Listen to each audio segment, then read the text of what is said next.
New York, a Good Karma Brands radio station. Bart Scott. What the hell? Chris Carlin. Take a hike. We're good. This is Bart and Carlin Buckle your chin strap. We about to bang. on ESPN New York and streaming live on YouTube. All of a sudden, Bart's locking in on betting on the NBA Cup. Let's get in on the Knicks. We'll do it as a team. Exactly. Let's do it. Let's do it. It's Bart and Carlin, ESPN New York, and on the ESPN New York app, on the ESPN New York YouTube page as well. I am Chris Carlin. He is Bart Scott. First up, do we have any follow-up off of yesterday's situation where we had the Bart cam of Bart being in virtual court but then never actually getting into virtual court? Yeah. No conclusion. Waiting for a new court date.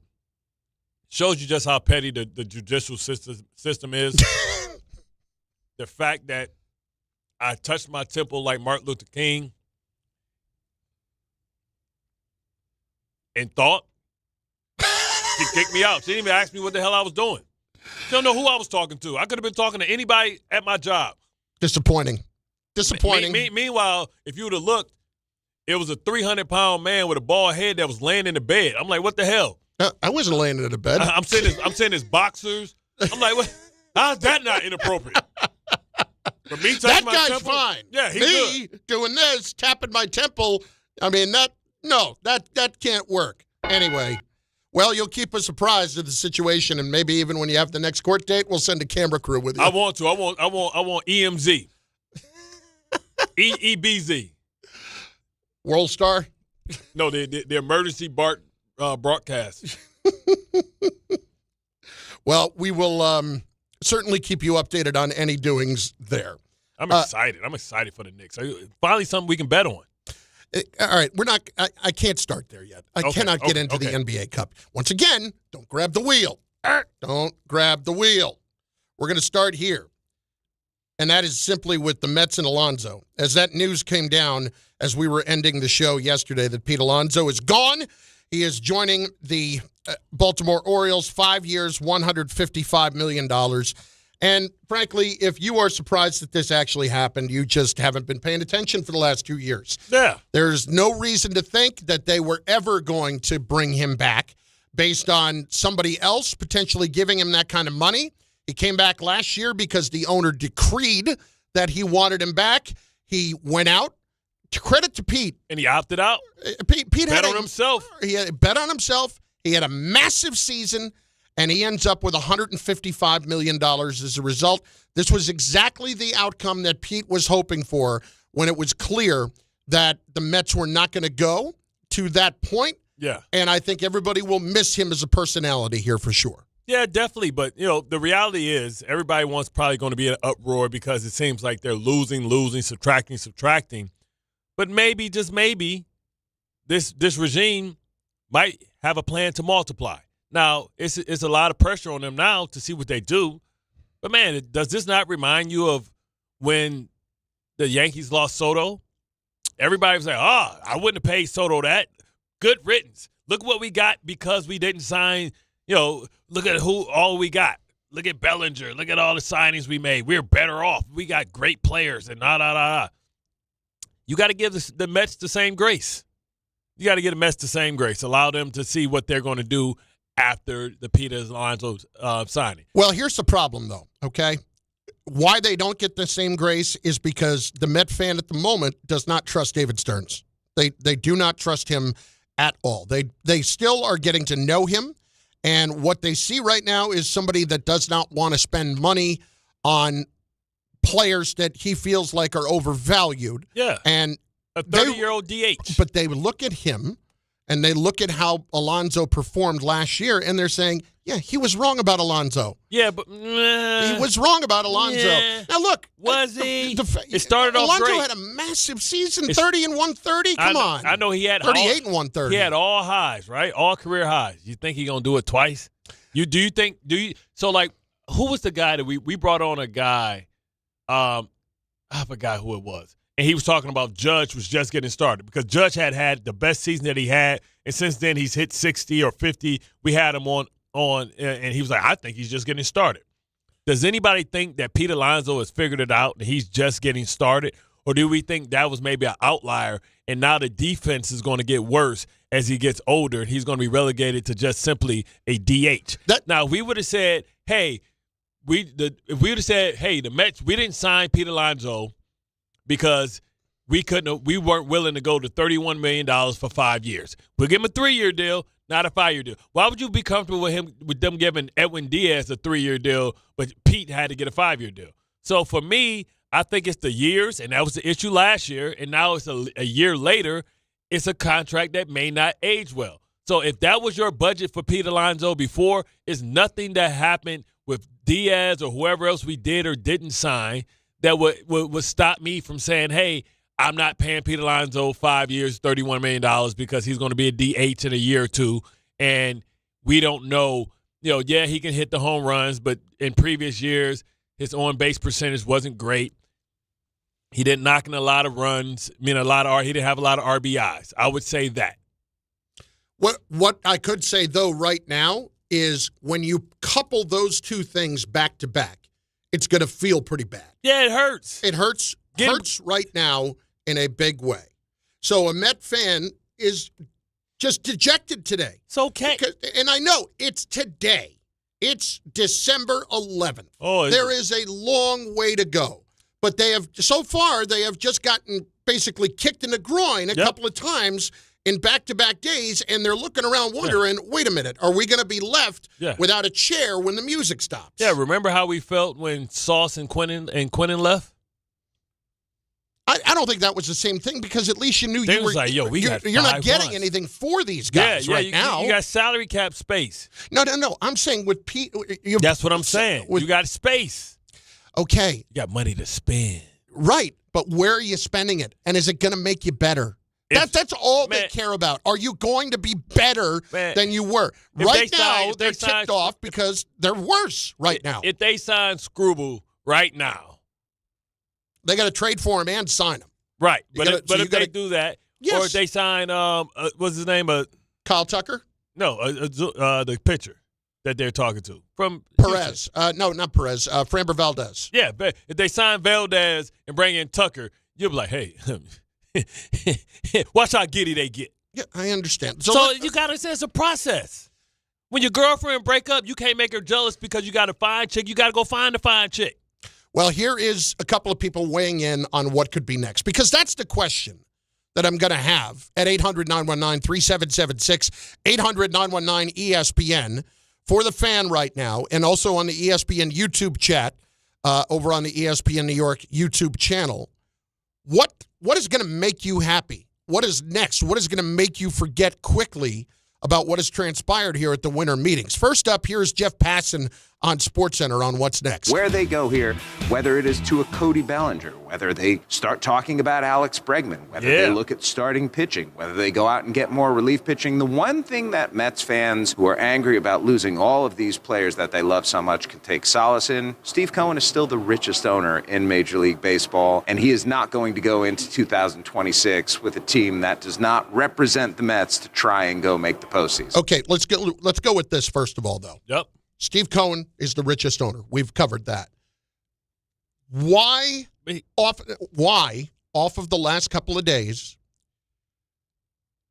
does it appear like Steve Cohen is letting David Stearns do his job, and we feel like all of a sudden he's going to step in and just open up the checkbook for anything and basically say, Stearns be damned, here's what we're doing, screw this? I don't think, it's not the fact about the money, I think, for Stearns. It's the fact of how the contract ages, right? And I think that Diaz, feelings was hurt because of the Devin Williams, the fact that his brother is there, and the fact that he got a chance to go play for similar money for the freaking Dodgers, who's won 2 titles in back-to-back. Why wouldn't you want to go be a part of that? I don't think it was a number outside something that was ridiculous that the Mets could have offered that would have got him off that number. $2 to $3 million. That's like saying, oh, Bart, do you want to pay $2 or $3 million? would you take $2 or $3 million less to go play for the Kansas City Chiefs, and they just coming off the back-to-back titles? Duh. And the city's just as good, and the weather's fine. And he can go be a celebrity, and he can go hang out in Hollywood. Get him in a Tubi movie. Like, come on, man. He can go host Spanish Jeopardy. Who cares? You see what I'm saying? So, like, I don't think it was nothing that they could have done. But now what do you do with the space? How do you allocate the funds? Instead of going, okay, well, maybe we have to slide Devin to closer. Okay, he's done that, right? And then we go out, let's get a starting pitcher. And then let's deal Singer. You know what I'm saying? Let's deal Jeff McNeil, or let's keep Jeff McNeil. It is so many. Listen, the game has just started. Let the man make a couple moves on the chessboard before we start contemplating and start criticizing him. Let's see what plan he has. Okay. The plan so far is not working out. He wants good contracts. Now, You tell me, is Pete Alonso for $155 a good contract? Not today. The final 3 years of that Here's deal. the problem. I think with every contract that is signed now that is long-term, that is longer than 3 years, yes, you are asking the same question about anybody. Correct. Is the Francisco Lindor contract going to look good at the end? A 13-year contract? Of Correct. course not. But is Soto going to look good at the end? Of course not. But you're trying to win right now. Yeah. Right? And Pete could help you win, but maybe tell me this. Who helps you? Who makes them a better team? Tucker or Pete Alonso? Who's the better player? I mean, Tucker's a better player. So who's a better player? Alex Bregman or Pete Alonso? Bregman is the better player. So they still have opportunities to improve. I got to look at what Bregman did last year. I mean, it was a slow year for Bregman. He came on late, but you know what I'm saying? He's a gamer, right? He's a guy that you can trust in the spot, and I know Pete Alonso came through with Devin Williams. See you later. I get it. There goes see you. But I'd rather have Alex Bregman. Would you rather have Bregman? Yeah, his OPS is over 8. Yeah. Right. Would you rather have Cody Bellinger? Yes. So that's what I'm saying. All is not lost. Okay. Polanco. Here's the point. You have to go and get those guys. You have to make that happen. Right. And what is going to happen when we're talking about that? You're going to end up with those end of the contract last couple of years where it's going to be a problem. Right. So you're not thinking about those things now. You're going to end up with those same problems, right? But it's the ceiling higher in the beginning of that contract. If you get them? Yes. If you get them, yes. And now this is why I want to play a couple more of these things. Gary Cohen on SNY last night on what they need to do. The Mets have got to be in the market for Kyle Tucker, and I would not understand why they wouldn't be. He's ironically from the same high school as Pete Alonso, and he's 2 years younger and a tremendous all-around hitter. He's not a 40 home run hitter, but he's a 25 to 30 home run hitter and a much better average hitter. Yes, he's left-handed, and the Mets need some right-handed bats, and they're going to have to figure that part out. I've heard the idea of signing Paul Goldschmidt and platooning him with Jeff McNeil at first base. That could be part of the solution. I don't know, but I think that Tucker has to be right at the top of their list, and it'll be hard to understand with all the dollars the Mets now have available if that wasn't the case. We cannot talk about Paul Goldschmidt and Jeff McNeil platooning. They're platooning. No. Jeff McNeil, the reason you keep Jeff McNeil is because his versatility and vitality. Welcome to Loserville. Population U. If you're going to go do that, and it's nothing against Jeff McNeil, that's not Jeff McNeil's a nice player to have on your team. He is not a platoon at first base solid plan for the season. Absolutely not. Joe Leo, no chance. You know who's available? Tom Smith. Why do we have to do this every time? Why do we have to do this? You know who's available for first base? If you want a Gold Glover at first base, my dog is available. What's up, bro? Why do we have to do this every time? What's up, bro? He's looking. He can't find it. Damn, Joe Leo. Bart, he cannot read your mind. Charles in charge. What the hell are you doing? Although, you know what? Whenever we have a Mets conversation, we should know. Correct. That eventually Dom Smith is going to come out. Dom Smith here. What's up, baby? Come on home, baby. Come back. All right, couple more. Andy Martino on what the Mets might be looking at. When the season ended, it seemed like Bellinger and the Yankees was just a sure thing. It was just too good of a fit for that not to result in a reunion. But the Yankees are really conservative this offseason in their approach to spending. And it seems to me like Bellinger could really get away from them. There's plenty of suitors, including the Phillies. But now you have room for a guy who can play first base in addition to elite corner outfielder. Two things the Mets need. And he can do, obviously, both over the course of the season. Well, I love versatility. Yes, this is the thing you have to talk about, though, with Bellinger, okay? You're going to understand that you will get the defense no matter what, and that's obviously a positive. The offense was down this year. We get it. No, it's not that it was down. It's just that the offense was not what you expect it to be for a guy that was an MVP. It's been inconsistent the last few years. He was over 800 with his OPS. He drove in 98 runs. He hit 29 home runs. He's still going to do some good things. But then the year before, it's up and down with him offensively, and you have to be mentally prepared for that. And, boy, when there have been some downs, those downs have been freaking brutal. Did he opt out yet? Bellinger's free agent, yes. Okay. Yeah. So he was making $25 million, so you give him it's going to be more than that. you give him the Pete money. You give him 30. You're going to give him 5 for 155? I'm giving him 5 for 150. Say we save some cheese on the taco. Here's what you keep hearing, though, about the GM. We don't want to give these years to guys. We don't want to be financially irresponsible. Here's a little news flash for you, Cowboy. Yeah. You can be a little financially irresponsible with the Mets. Yeah. Look at who the owner is. He's the richest. You can do this. He's not. As long as Cohen ain't saying, hey, make sure you don't waste my money. Yeah. Which everything that happened with Soto, you don't go out. You don't go out and go buy you a Ferrari or a Rolls Royce and say, I want to skimp on the rims. When you're in, you're in. Yeah. Well, at this point, if you're going to add somebody, you need to add people who are major difference makers. I know what Gary's saying about Kyle Tucker. Myself, because of the versatility and the level at which he could play, if you're so worried about what the contract's going to look like, the Kyle Tucker last few years, we're talking about 8 and 9 years on Kyle Tucker. We're talking about 4 and 5 on Bellinger. Okay? That's why that makes it more appetizing, the fact that I can play him in a couple of different places. All right, they might be too left-handed, but I'm going to find a way to work around that. But then let's talk about what the real issue is, Bart, and that's pitching. Like Bellinger would help defensively in the run prevention that David Stearns was talking about at the end of the year. What I also know is that Bellinger will help them offensively, but the pitchers are going to have a lot more to do with the run prevention. And that's Skubal and that's Valdez. We're expecting Manaea to come back healthy, contributing. We may or may not move Senga, but when healthy, big if, he's formidable. We got the youngster. We got Tong. You know what I'm saying? Be careful.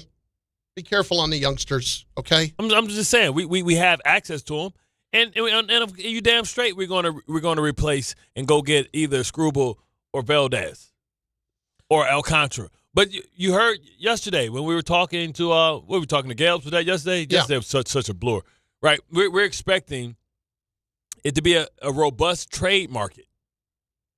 So let's see if they can pull off some trades too.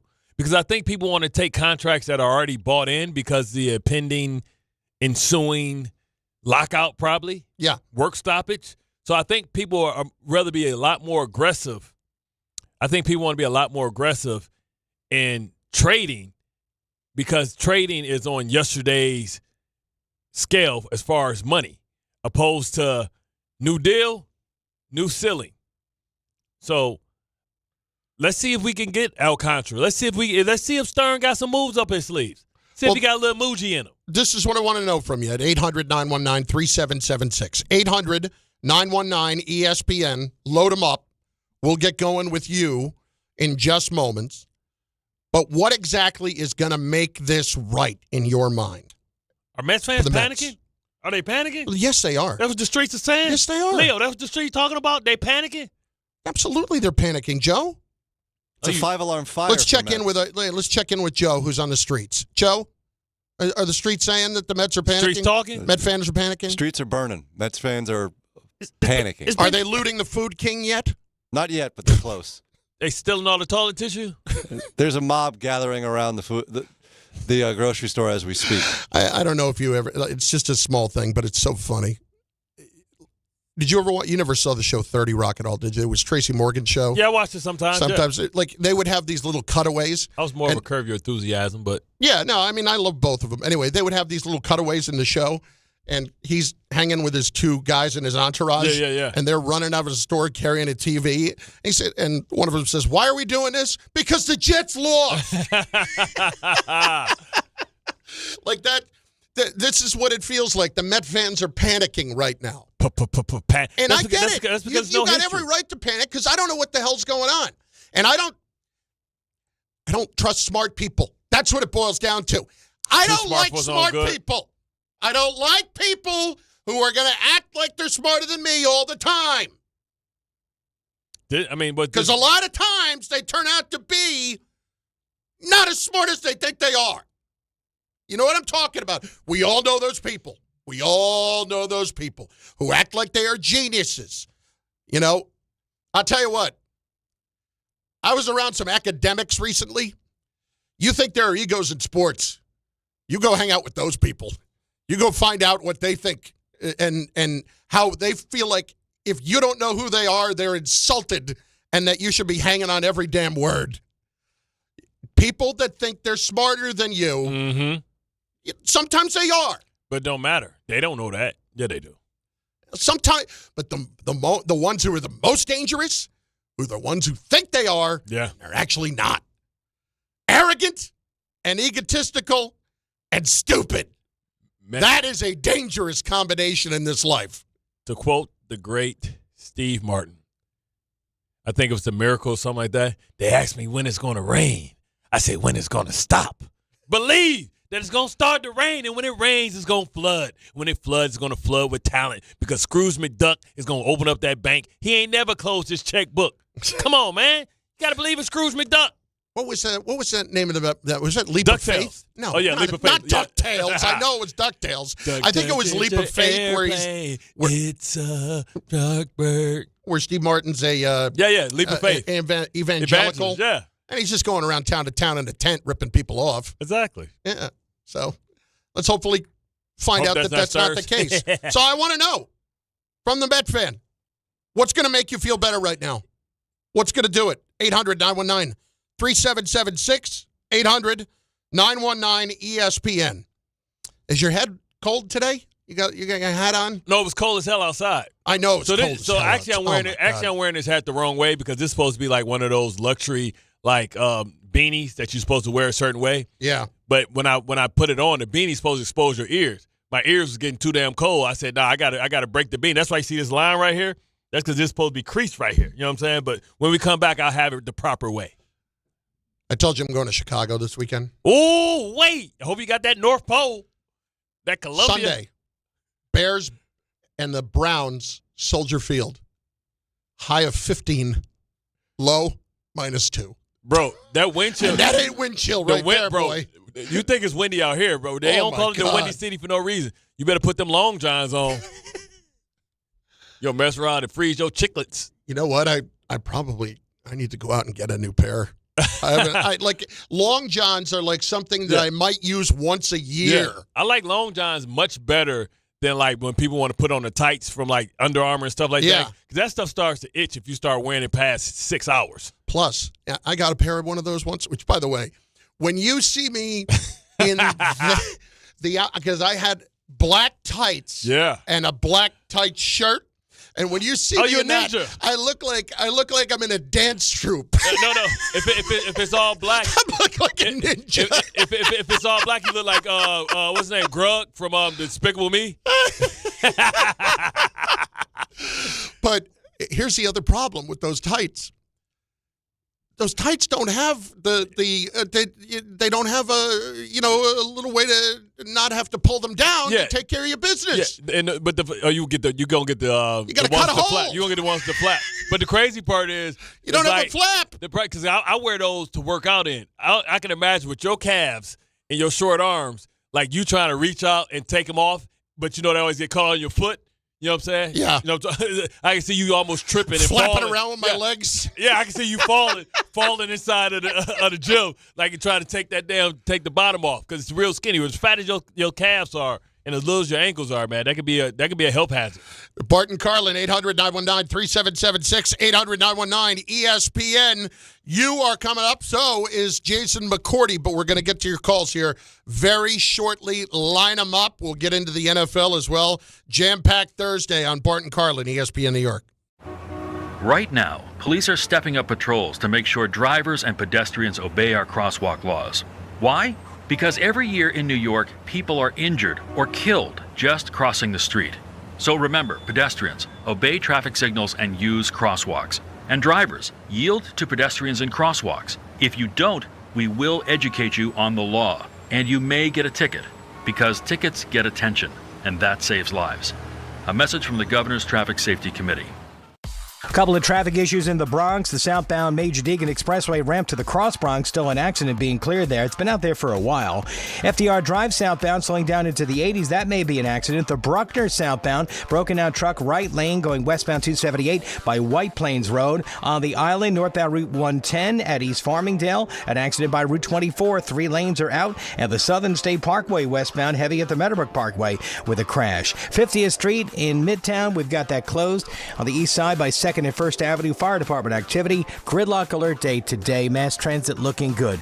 I'm Bob Williams on 880 ESPN New York.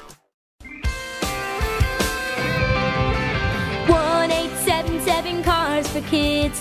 KARS Cars for Kids. 1877 Cars for Kids. Donate your car today. 1877 Cars for Kids. Donate your car today. Ready to get rid of that old car? Donate it to Cars for Kids. Call 1-877-CARS-FOR-KIDS to reach a friendly live agent. Donation's super easy, and your car can be picked up as soon as tomorrow. Call us now, 1-877-CARS-FOR-KIDS. That's Cars with a K to donate your car today. 1877 Cars for Kids. KARS Cars for Kids. KARS Cars for Kids. 1877 Cars for Kids. Donate your car today. Hurry! It's our last chance to donate for 2025. At Jake's 58 Casino Hotel, we're celebrating this holiday season with our $155,000 Slay the Road drawing, including your chance to win a new Land Rover Defender and $10,000 cash. Earn entries all month long, then be here on January 1st between 12 and 3 p.m. when one winner will be drawn every hour to win up to $20,000 cash. At 4 p.m., one lucky winner will win a Land Rover Defender and $10,000 cash. At Jake's 58 Casino Hotel. If gambling is a problem for you or someone you care about, please call the 24-hour toll-free helpline at 1-877-8-HOPE-NY or text HOPE-NY. Hey, it's Michael K. talking to you about my friends at PC Richard & Son. They're local, family-owned, and I trust them, and you can too. Right now, save on all holiday gifts for everyone on your list. And with their holiday price guarantee, your price is protected. If the price goes lower from now through December 24th, they will match it. You can't beat it. Plus, you get fast and free delivery. PC Richard & Son, the company you could trust for over 116 years. Free delivery excludes Manhattan.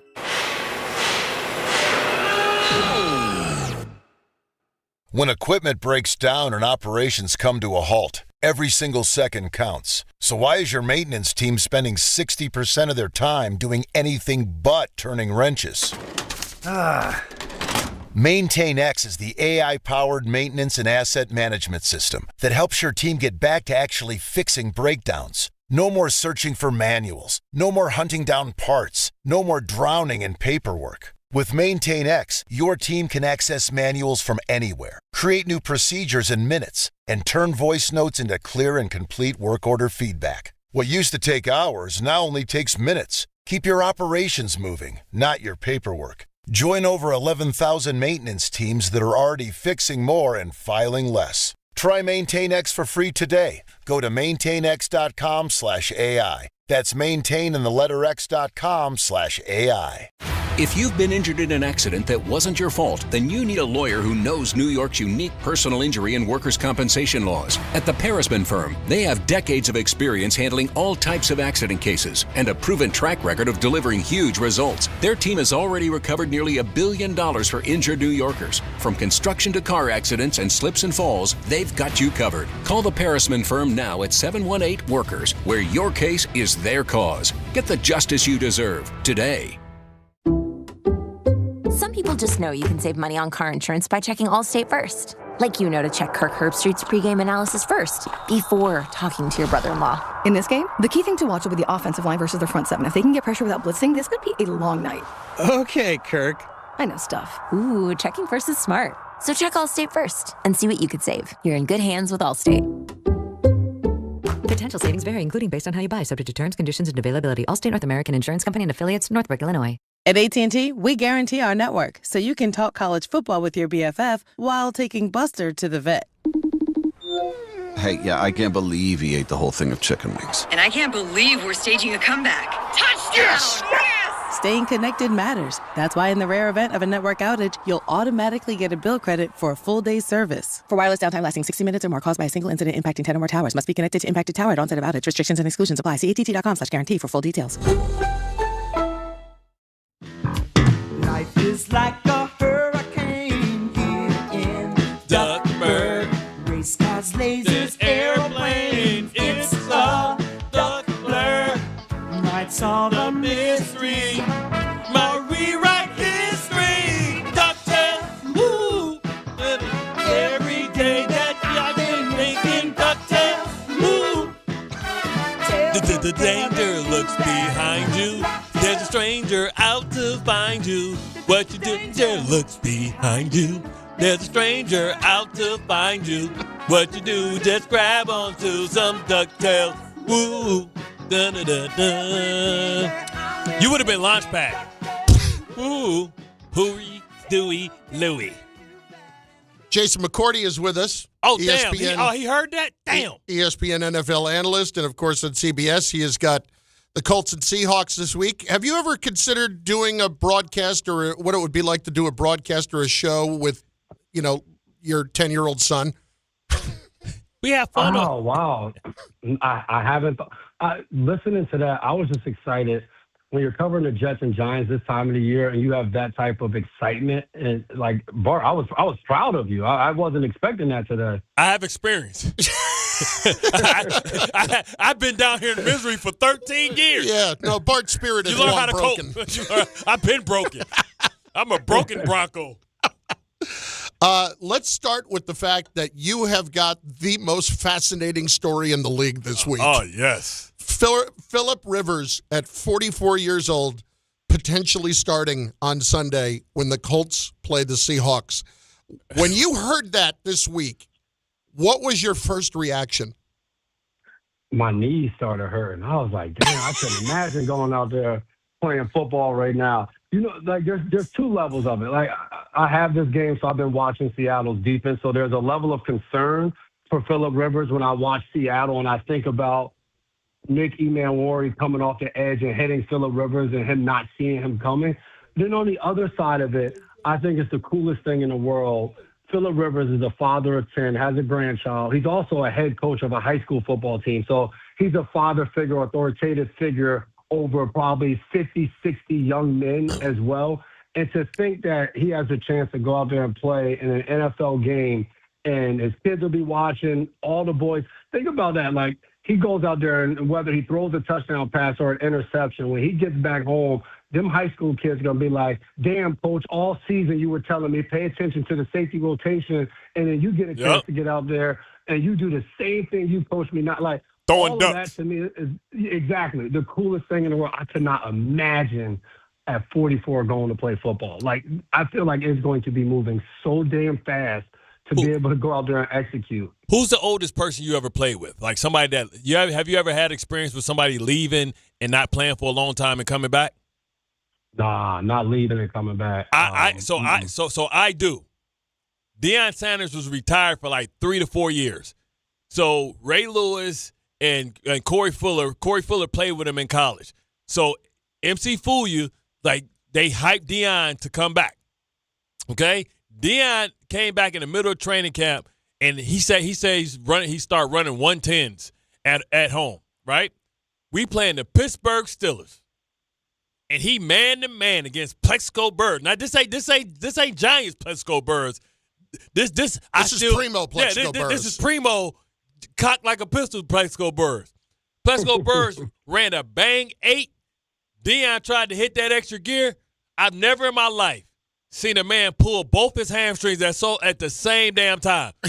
He blew both his hamstrings out, and all he could do was tackle Plexico Birds. Come back going for the whole year. He came back the next year, but he had to prep for it. So I just hope that we not quoting the great Chris from Boys in the Hood and them asking us, do we want to see a dead body? Y'all want to see a dead body? Phillip Rivers never had 2 hamstrings, so we don't got to worry about him running away from anybody, as he said in his presser. That rotator cuff might fall on the ground, though, when he try to shot put that ball. It is. I mean, Jason McCourty is with us. He has got that game this week on CBS with Andrew Catalon and Charles Davis, in addition to an ESPN NFL analyst. I can't imagine, you mentioned the Seattle defense, just how good they are and what this is going to look like. For the Colts, Jason, how can this be the best possible option at this point? I think about the situation they're in. All right, Daniel Jones tore his Achilles, but then Anthony Richardson has been out for weeks from an eye injury that he sustained in pregame warmups from a band that came back and hit him in the face. So Anthony Richardson isn't available to play in the game. They have Brett Rippon on their practice squad, who I think has 4 career starts in the NFL. And then they have Riley Leonard, who's a rookie who injured his knee in his pass game. So he was a full participant in practice yesterday. But then what level is he going to be at as a rookie who hasn't seen anything? And one of his best attributes is how athletic he is, who just sustained a knee injury. So I'm not saying Phillip Rivers is this great idea and is going to be beautiful, but they're at a point where it's just like, well, what the hell else are we going to do? Like, we don't have the options. They tried to sign Sam Ehlinger off of the Broncos practice squad. He decided to stay in Denver. So it's just like, I think they're looking at it like, yeah, we still got a shot at the playoffs, but just to put out a good product on the football field, like, hell, let's just give it a shot. Let's see what it looks like Wednesday and Thursday in practice, and then decide after that. He's living our dream. We've all been sitting there, and we've been working out, going to Lifetime, doing Pilates, Pure Barre, and every once in a while people say, do you still miss it? You're like, yeah, it's cool. You think you can still play? We're going to find out. Wow. We are going to find out. Bart, that ain't my dream. My son had basketball practice yesterday, and after the practice, I go against 2 of his friends. We go 3v1, and I absolutely cook them. That's the dream world that I'm living in right now. If I can whoop up on these 10-year-olds, I'm good. I want no part of any NFL wide receiver out there on a Sunday. I am completely good. Jason McCourty with us. Okay, let's talk about the Giants and the Jets for a second, because it's a discussion that we're going to have in just general sense. You have been in bad organizations before. You have been in good organizations before. What is the biggest difference in those organizations? And try to explain it without just the word culture, because it's such an overused word, if you can. Absolutely. It's such a good question, because I won't name the organ, but you can tell the ones when I got into a good organization, the thing that stood out to me the most was everybody being on the same page. And it sounds so simple, but from the very top all the way down, ownership on through to the janitors cleaning the building. I came to find out every team has its own chaos, and there are going to be moments in the season where you're complaining about the same exact things. I went from in Cleveland in 2017, we didn't win a game, and then the next year we won a Super Bowl in 2018 in New England. I promise you, as players, we were in the locker room complaining the same amount in New England as we were in Cleveland. The difference was there was a clear-cut vision for the organization and which way we were going. You didn't question whether we were attempting to win a Super Bowl that year. You didn't question who the players were in the locker room. I think in bad organizations, at the very top, there's a central idea of which way we're going to go. But then as you go down from level to level to level and you get lower, somebody at the second level thinks we need to make a right-hand turn at the light. But somebody at the fifth level is like, nah, I've done this path before. We got to go straight. So you have so many different ideas of how to get to the promised land that along the way, there's no continuity throughout the organization, and everybody's pulling, and you're pulling apart the seams because you're going in so many different directions. And that was the one thing in New England. Belichick set the vision, and whether you agreed or not, the people underneath him echoed the same exact sentiment. You weren't going to find those cracks in the foundation where it was just like, nah, that nonsense Bill was talking about in the team meeting, we don't believe in that. We're doing it this way. You didn't have any of that. And in other organizations I've been in, you found that all throughout the structure of it. See, in Cleveland, you completed the mission. You stunk. You stayed on brand. Right? And you got the number one pick. I'm feeling that the Giants have an opportunity to be able to set the board, to be able to replenish their organization. They have an opportunity. They have the number one pick. But I don't think they're going to keep the number one pick because I think they're going to win 2 or 3 games and they're going to be meaningless. We won't remember it. And then the only reason we're going to remember it because we're going to say they had an opportunity to move down, get 3 or 4 first-round draft picks, and really stack this roster. When you look, I understand it's culture, but sometimes you got to protect people from themselves. And Jackson Dart is just fool enough to win this game and look great and set the organization back because you don't be able to get the opportunities to get the equity, the draft equity that you need. Yeah, I don't think anyone intentionally goes out and says, we're attempting to go out and lose this game. But to your point, I think you hit a certain point in the season where as an organization, you start trying out things. So you think about it, even last year, the New England Patriots, they got to the end of the season, they put Drake May on the shelf and they played Joe Milton. Now, he had injury, so that's different. I'm not saying you pull Jackson Dart, but you look throughout the roster and whatever young guys you have on that team, you play them over the veterans because you want to get a look and see what these guys have that maybe an older guy doesn't have, just so you can put them out there and see in the last month of the season. That's where they are, and that's not saying I'm trying to lose the game, but when you maybe go with a less experienced player that maybe not as good as the guy in front of him, but you're getting a chance to get a look at him, a lot of times that results in losing those football games. But I do think that is a part of our league is that when you're not making the playoffs and you don't have anything to play for in this given season, you start to play for the future. And I've been on both ends of that. When I first came in the league in Tennessee, we had losing seasons where me as a young guy was getting thrown into the fire at the end of the season. And then I think about my last year in New England, we weren't making the playoffs when Cam was our quarterback. I remember playing in the last few games, and next thing you know, I'm rotating in and out of the lineup because we're giving young guys a chance to play. Funny, right? You bring up Cam. Why not reach out to Cam or RG3, right? Guys who have been, campaigning and saying that they can still play. A little younger. You got RG3 out there racing horses or hawks or whatever the hell he was doing 2 years ago. Do you think is it some type of connection there with the coach or the system? Why do they think that he can come in and and be able to start week 1? It has to be some type of continuity. I don't know if you've done that opposition research. I know I haven't. Yeah, 100%. It's the connection. Shane Steichen's the head coach. He was in San Diego with Phillip Rivers for 8 seasons. Okay. One as an offensive coordinator, he was a quarterbacks coach. Them two still talk every day to this point about Rivers. Yes, and I think even beyond that, though, like you mentioned Cam Newton and RG3, you're talking about 2 players that played the position, and a lot of what helped them be, especially Cam Newton, MVP and one of the great quarterbacks in our league, was his physical ability, was his athleticism. The older we get, that starts to fall back. So Phillip Rivers it was in 2020. He threw for 4,000 yards his last year playing in the National Football League. He can still throw the football. Now, the 44 years old, that part of being able to move so you don't get hit to throw the football, that's the part we don't know about. But I think that's 2 different caliber of players just because of what their best attribute and their superpower was when they were out there on the league. RG3's been saying he could play for the last damn 10 years, and he ain't played. So even when he was playing, he said he was saying he can play, and they was like, no, you can't. Yeah. I don't know who he's still trying to convince, but yeah. Can you do me a favor when you go through your meetings and you got Phillip Rivers in there? Take a selfie. I want to see what that belly from the side. I want a side view because I didn't know if that was rib cage or hey.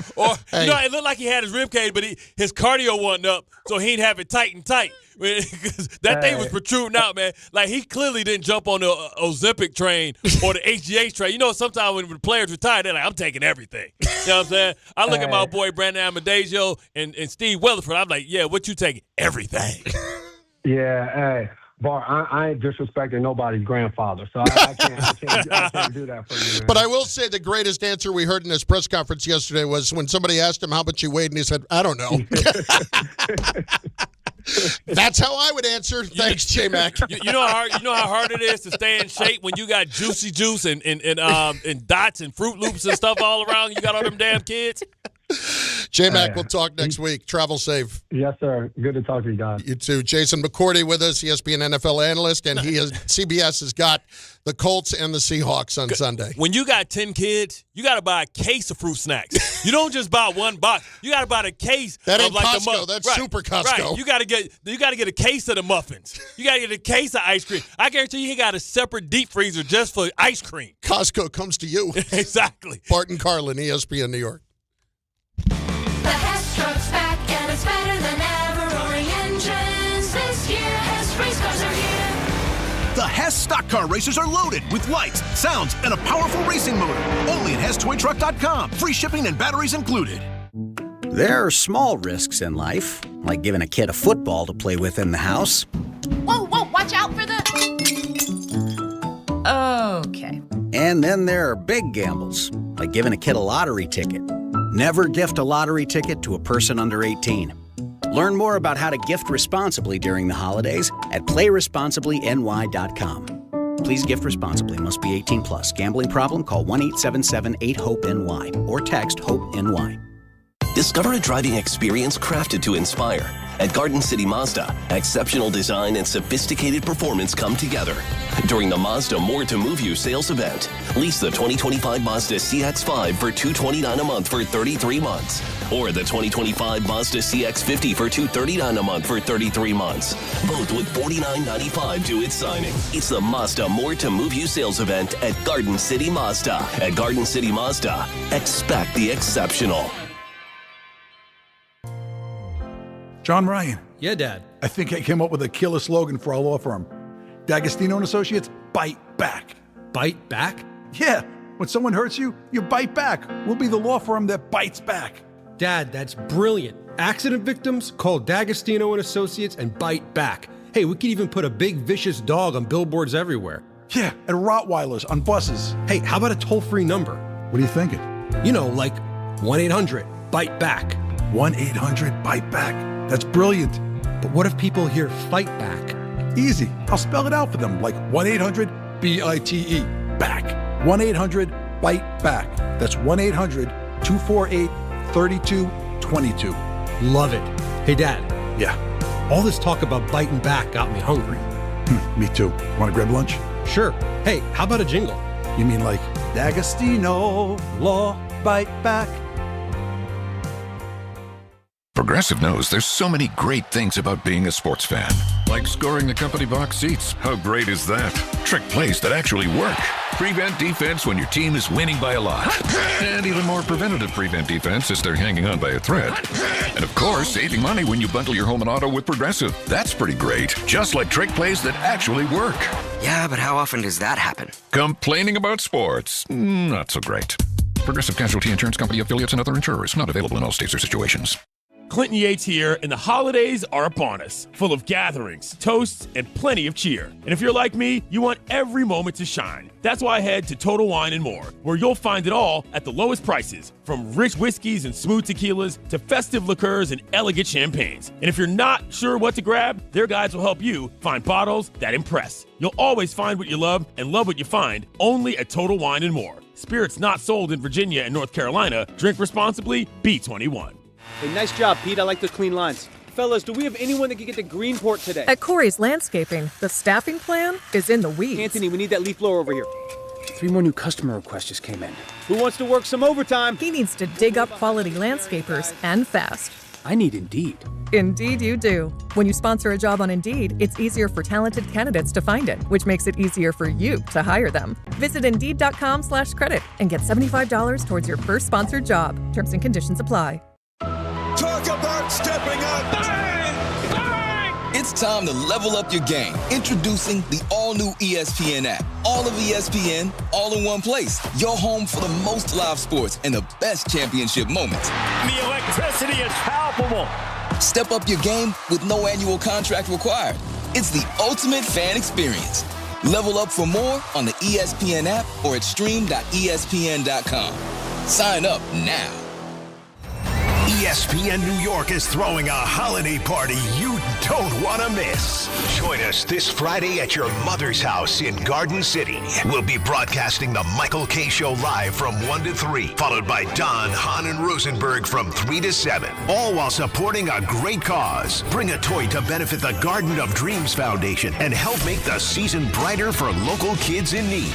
It's the ESPN New York Holiday Party this Friday, brought to you by Spiked Aid, Security Dodge, Amazon Pickup, and ESPN New York.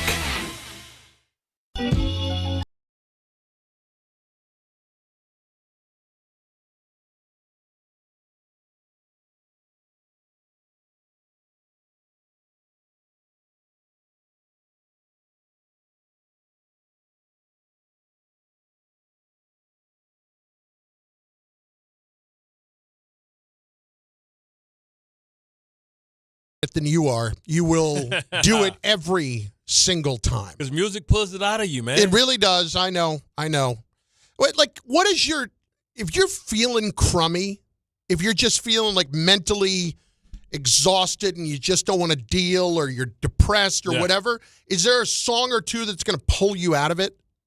Yeah. R.I.P. Jeezy. Okay.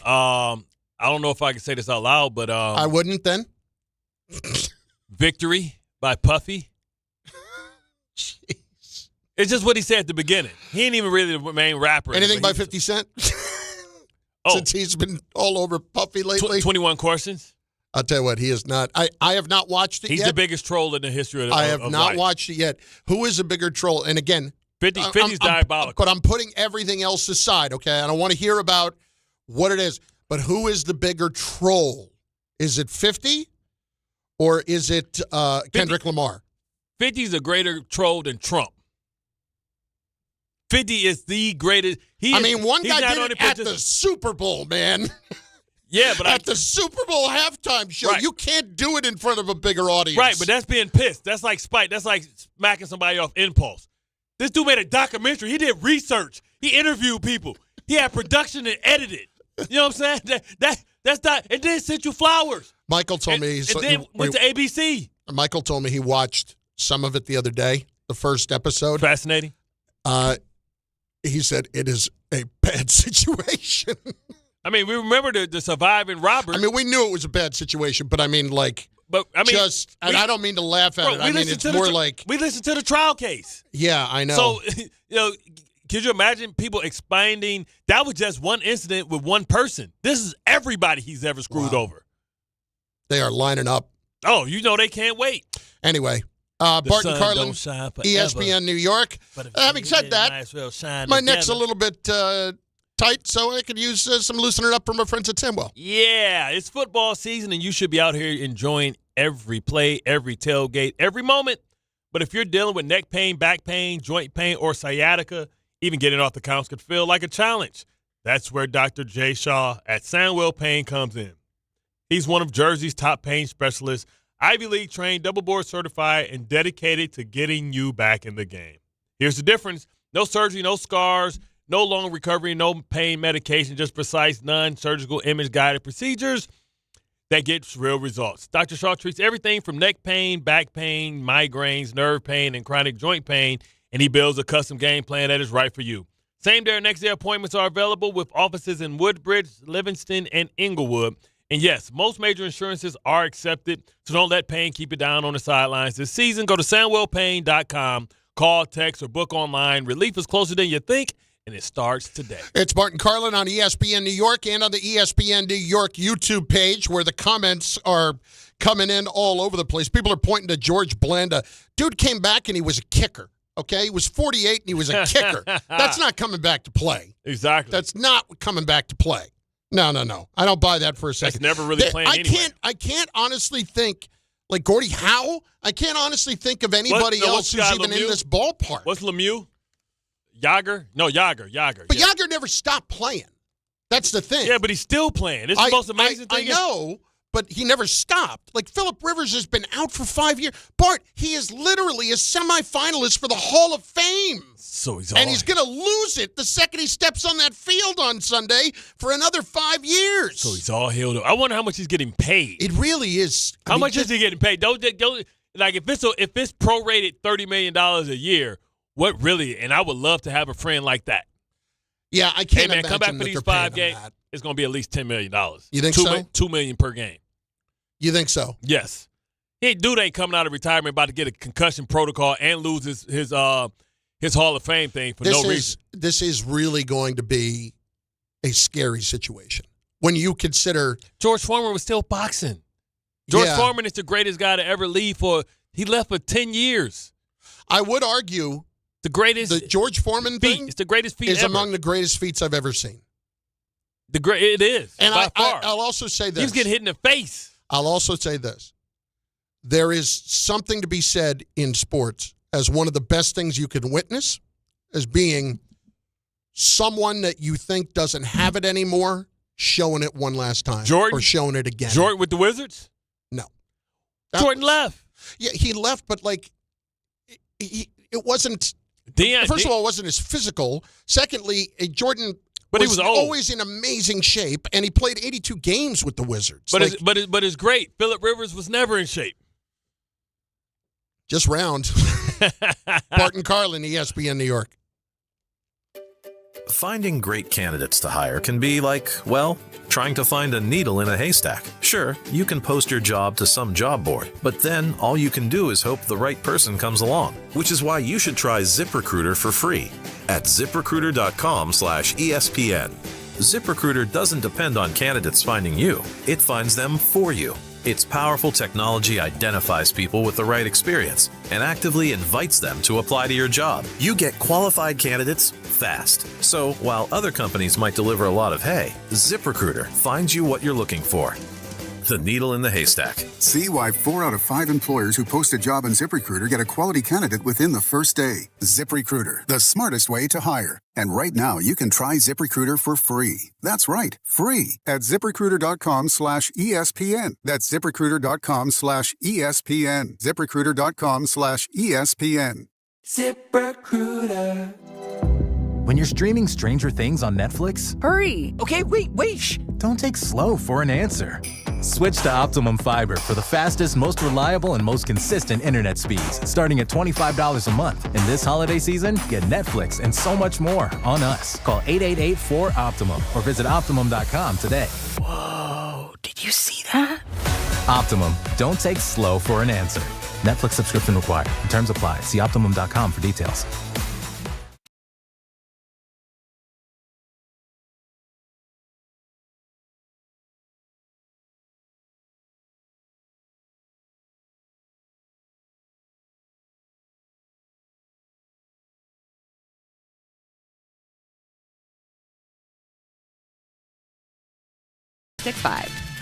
Gambling problem? Call 1-800-GAMBLER. 21 plus only. Must be physically located in New Jersey. T&Cs apply. Hey, it's Michael K. talking to you about my friends at PC Richard & Son. They're local, family-owned, and I trust them, and you can too. Right now, save on all holiday gifts for everyone on your list. And with their holiday price guarantee, your price is protected. If the price goes lower from now through December 24th, they will match it. You can't beat it. Plus, you get fast and free delivery. PC Richard & Son, the company you could trust for over 116 years. Free delivery excludes Manhattan. Hey, this is Jalen Brunson. Jalen Brunson for three. And this is your home for New York Knicks basketball. This is 880 ESPN. WHSQ and WCBS-FM HD2, New York. Ox Spine at New York Presbyterian is always in pursuit of a better way to heal the spine. We're getting more people moving again with minimally invasive, non-surgical, and surgical treatments with innovative solutions for every back and spine condition and your unique needs. Expert spine care is available now across New York City and Westchester. Find a doctor at nyp.org/oxspine. Stay amazing. New York Presbyterian. Coverage varies by plan. View contracts and exclusions at endurancewarranty.com. If your car is out of warranty, one major repair bill could wipe you out. Just ask Ludacris. Car breakdowns can wreck your wallet. Without Endurance, a worn-out timing belt could cost you $1,700. A busted transmission, that's $4,000 easy. An engine meltdown, $7,000. But if you've got Endurance, you could never pay out of pocket for a car repair again. With Endurance, your car's most expensive parts are covered. Plus, you pick the mechanic you trust to do the work. With Endurance, your rate stays the same no matter how many claims you file. If your car is under 20 years old, Endurance has you covered with unlimited miles. Plus, your plan includes 24/7 roadside assistance anywhere in the country. Choose the name Ludacris trusts, Endurance. Right now, get $300 off any plan, plus a year of elite benefits, a $2,000 value, free. All backed by a 30-day money-back guarantee. For your free quote, call 800-431-8958. 800-431-8958. 800-431-8958.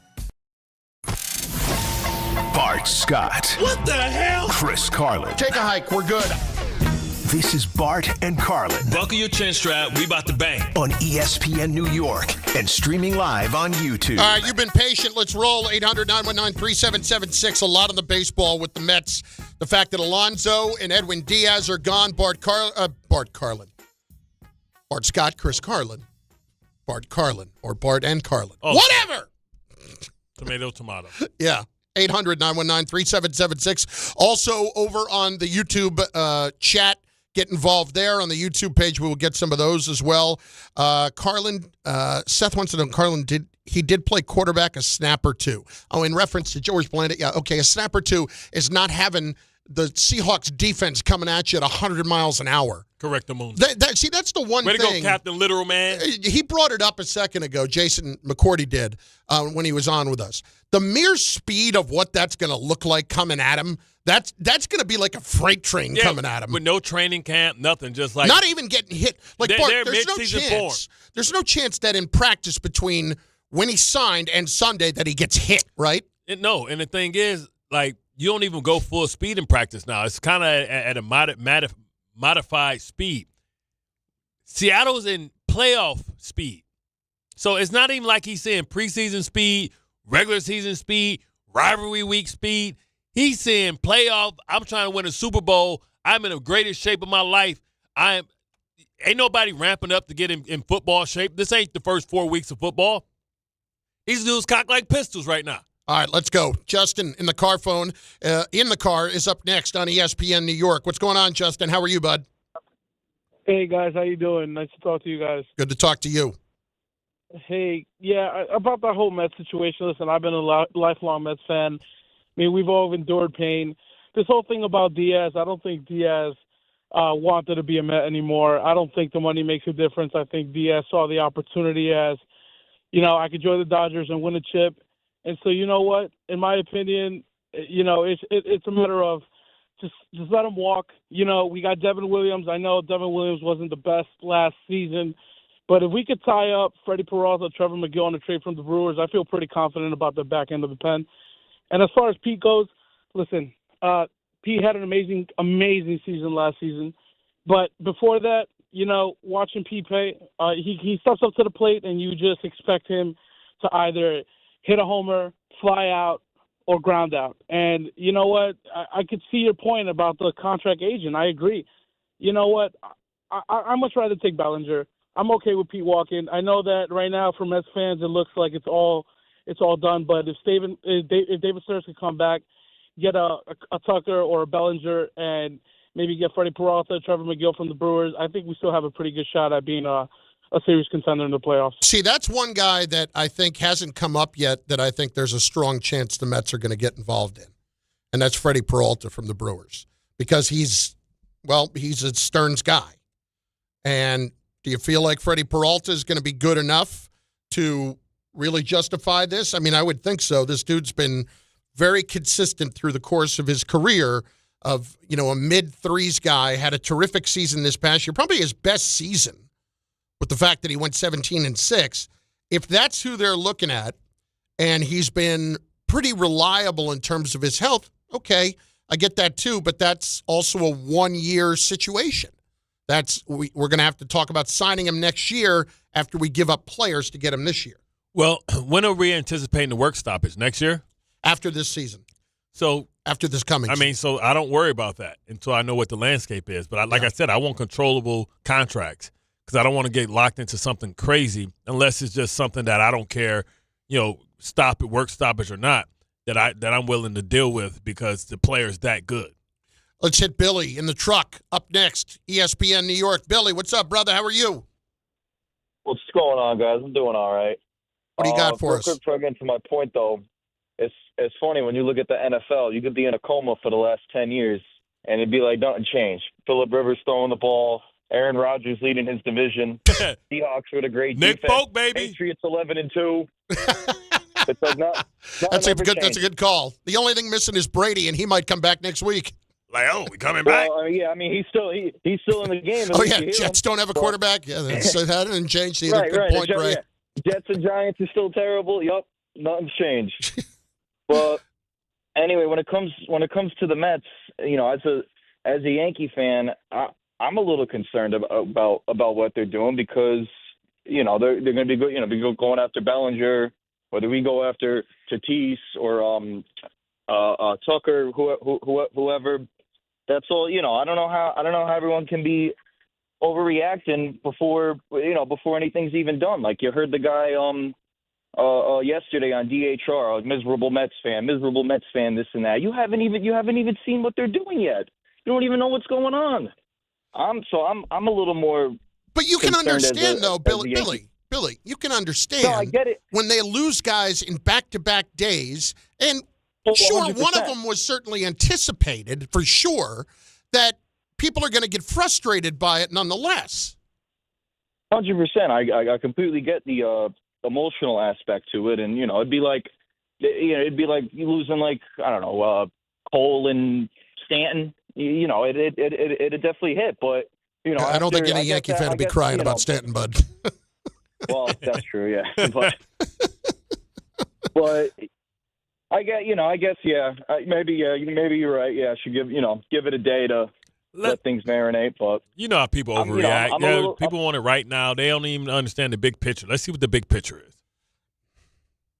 This is the thing. Like whenever we have this discussion, people who gets frustrated right away, and I get that. I'd be ticked off today too. And it's just you got the people who are going to say, sit and wait. Got a plan. This is the plan. And it makes me think of the Michael Scott from The Office. It's a 45-day, 45-point plan where we're going to be back in the black. Okay. Mm-hmm. All right. I want to see the plan. There's a plan, but everybody's got a plan till you get punched in the face. And the Met fan feels like the last couple of days they got punched in the face. What do we feel about Luke Weaver? Not much. Not very much at all. I don't feel a whole lot. Damn, Jansen's 38.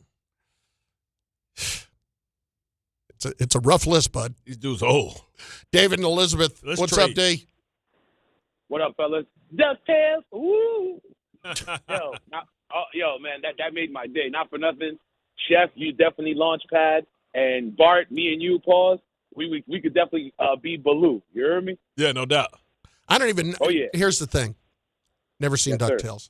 Oh my! What? I'm too old. No, you're not. To have seen it, and I don't have kids. College. You watch cartoons in college? I watched cartoons in college. DuckTales wasn't really there yet. I'm not young enough to be your kid. Not far off.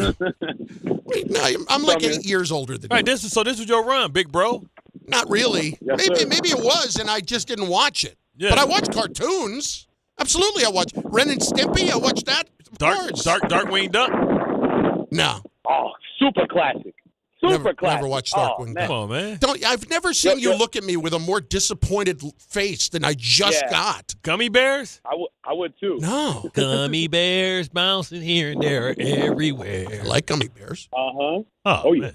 Anyway, go ahead. So, all right, fellas, let's jump straight into it. Look, I want to get to my Phillip Rivers piece at the end, so we're going to go straight into our organization with the Mets. You said what would satisfy me or what would make me at ease right now. You deliver Skubal, and I'll calm down. All right, let's call a spade a spade. Edwin Diaz would only play up to 2 innings. Yes, I'm going to miss him sitting down dynamite batters that come up, or Showtime batters such as, Judge or whoever, Schwarber, whoever that he would put down or at those final innings. I'm going to miss that. But, okay, it is what it is with Diaz. But this is franchise malpractice. If you guys were going to part ways with Pete, I should have did it last year. Why you let him smash a record and let him go? I know some people are going to be like, oh, we don't care about records. The records is whatever. But he's the franchise guy in a way. And you just let him go. And you let him go they brought him back last year because the owner wanted to bring him back because he was listening to the fans. And then listen, let's call it what it was. The owner made a great deal, and Pete made a great deal. Because Pete went out and capitalized and had a massive season and got paid off of it. And now the owner doesn't necessarily have to worry about the back end of that being a problem. Now, I think he's going to be missed myself, but I don't know who the replacement offensively is going to be yet. I'll tell you what I don't want to see, Paul Goldschmidt and Jeff McNeil platooning at first. Oh, my God. Yeah. And then they think that they could probably move Vientos over there. I don't know if that's going to work. Well, that's you can move Vientos there if you're going to have Alex Bregman playing third base. Yeah, that makes sense. I mean, like you gentlemen just said, let's wait and see what the pizza looks like when it's fully cooked. Because right now, I'm not really saying that. I'm a little more alarmist at the moment, but that's just me. Anyway, I feel the same way. I'm saying that. I'm waiting. Yeah, I agree, but let's just see. But not for nothing, right now, that's how I feel with that. Let's see what they do. But right now, I'm angry. I don't like it, and this is what I want to say about Phillip Rivers as I wrap this up. Phillip Rivers, just like J-Mac said, I'm gonna give you your flowers, man. Yo, the test of time. You can come back and play. Maybe you're someone in NFL shape. That's beautiful, and I hope that you could score a touchdown or be productive this Sunday. But I will say this: your grandson is gonna escort you to the retirement home. Because they're going to light your ass up like Bart just said. They're in playoff mode. They're not playing with you. And not for nothing, Bart, you can answer this when you guys cut me off. Do you guys have mercy on people when it's time to hit them? I don't think so. Hell no. No, there's no mercy. If he dies, he dies. Yeah. There's no mercy at all. What's the program? It was Rocky IV. Put them all to sleep and let the paramedics sort them out. Alvin Mack. Kill everybody. D does. I taught him that. I just I don't want to listen. I was never the biggest Phillip Rivers fan. It's not. I didn't have anything against him. He was a hell of a competitor. He was a very good competitor. Played on a bad knee in that playoff game with torn ACL. Yeah, that's what won me over. But I mean, I never. When I say I wasn't the biggest fan, I mean he was a great quarterback, but I never really felt any connection to him at all. He's out west. And that's probably part of it, too, because I kind of feel the same way about Justin Herbert. Yeah, you know that much, yeah. But having said that, I really don't want to be sitting here on Monday or Tuesday saying, man, what did you do? Like, seriously, what did you do? Why did you come back and do this? I mean, Brady almost did it a couple years ago when he was retired. But again, that was like 1 year removed, and this is the greatest quarterback of all time.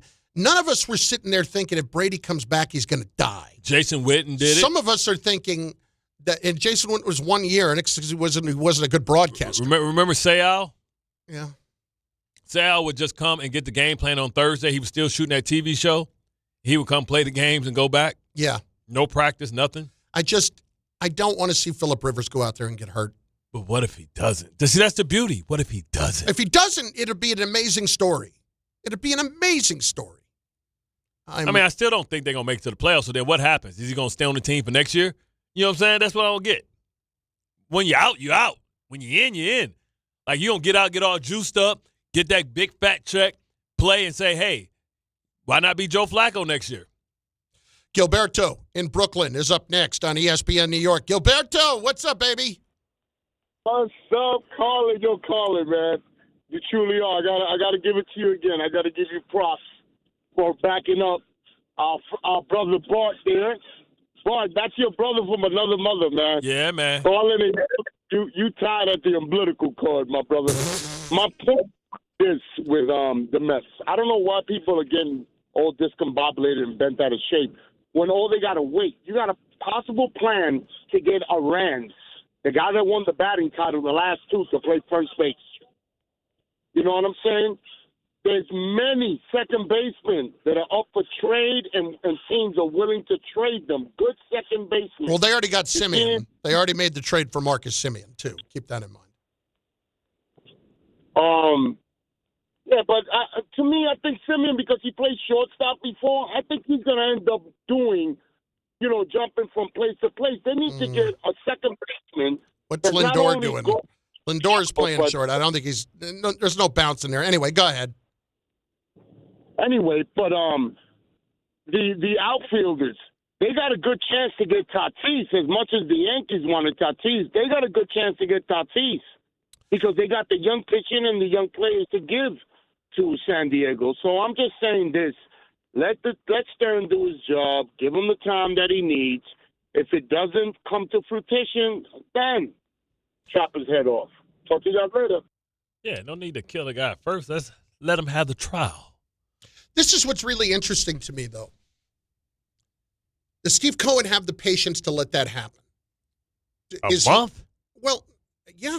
Listen, billionaires, especially at that level, are used to getting what they want.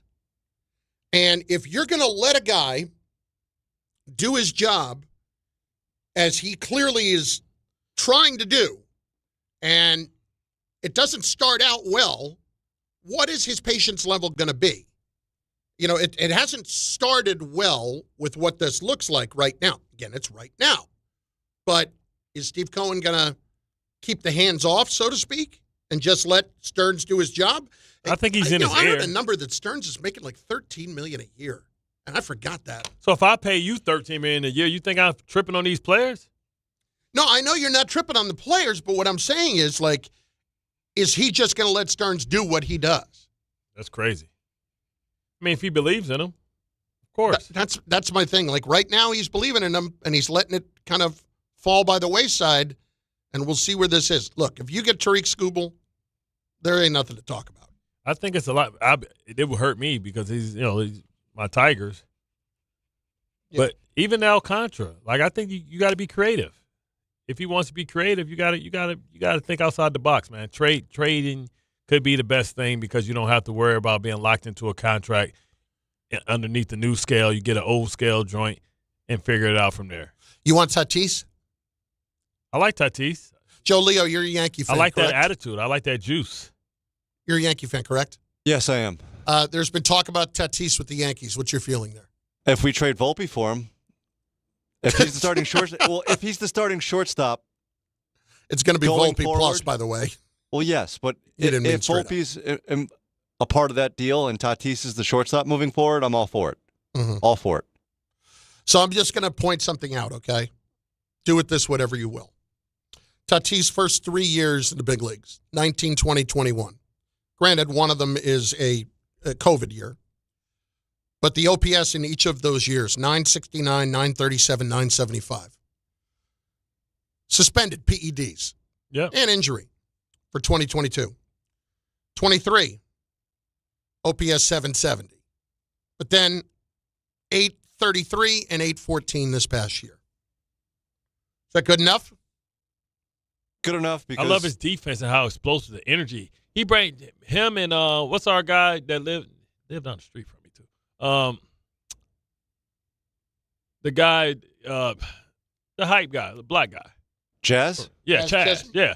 Him and Chaz, man, that'd be so much juice. As a double play combo, that'd be awesome. That's more juice than OJ. You know what I'm saying? That's one way to put it. Than orange juice itself. But that's athleticism, that's base running, that's tremendous defense. That's how I like my team to look. 8 more years on the contract after next year. So he's got 9 years left, Tatis does. Yeah. And he tops out at 36.7, which at the end of that deal will not be the worst thing in the world. But the end of that deal is 2023 or 2033, 2034. It's still not going to be pretty. But how old is he? Tatis right now is, I wouldn't say, he's still young. What am I saying? Yeah, baby. He's 26. Yeah, baby. So he'll he's be going 35 at the end of that 35. deal. Like, come on, man. You're going to get at least 6 good years out of that. Okay. Just want to make sure you're comfortable with that. That's all. I'm not against it. He's not the player he was pre-suspension. Yeah, but he's still a very good player. But he can come back. At 26, you still ain't hit your apex yet. You don't hit your apex to 29. All right, 29, 30. We talking about Judge ascending at the age that he's at. Get some better masking agents. That's all I would say. Call Barry and Jose. They got you. Go down to the strip mall in Florida. They got new nasal spray. Bart Carlin, ESPN New York. And on the ESPN New York YouTube page, we've had some pretty good comments there and a lot of discussion around this. I do want to get to some of this football. And there's a bigger topic to get into with Joe Burrow and something that he had to say yesterday. Where is the comment here? So this is Joe Burrow with the Cincinnati Bengals in a press conference yesterday. And on these two comments, I would just like you to mull and think about them a little bit. The first question is why he's trying to have more fun playing. No, it certainly doesn't change my desire to win. You know, if I want to keep doing this, I have to have fun doing it. You know, I've been through a lot, and if it's not fun, then what am I doing it for? So that's the mindset I'm trying to bring to the table. The money? I'm not sure there was a singular moment or time. It's just a reflection on a lot of things that I've done and been through in my career. I think I've been through more than most, and it's certainly not easy on the brain or the body. So just trying to have fun doing it again. Sounds real scary. Y'all been getting me sacked and hit a whole lot. I know a team that got people that can protect him, especially if you're going to get the ball out in 2.2 seconds. I know a team that can protect him at least. Here's a little more. This is Burrow and having a lot going on right now. You seem there's something on your mind, or maybe I'm reading too much into it, but it seemed frustrated. There's just a lot of things going on right now. Football related, personally? All the above. Didn't he just get married? Or is he booed up? No, that was Josh Allen. No, that wasn't. Yeah, no. He the playboy that they found out that he was messing with the model because she called when somebody broke in his house last year. Is that why they broke into his house? No, they broke in his house to steal stuff. But she was there, right? Yeah, he was out of town. Yeah, no, I remember when his house got broken into. Yeah. And then, that's right, she called the police. Yeah. Anyway, that does not sound like a terribly happy individual. Sounds like Andrew Luck, sounds like Chris Borland, sounds like a guy that's got his brains kicked in, and they've been trying to draft players. They've been trying to trade for players. When you think about Orlando Brown Jr., and it just hasn't worked out. And, if not this year, I don't see it getting better because the salary cap is only going to get smaller and smaller for them. Chase money kicks in. T. Higgins money kicks in. They missed on the tight end a couple of years ago that became a headache. They got rid of him. They can't stop anybody, so it's more pressure on Joe Burrow. Just call it quits, man.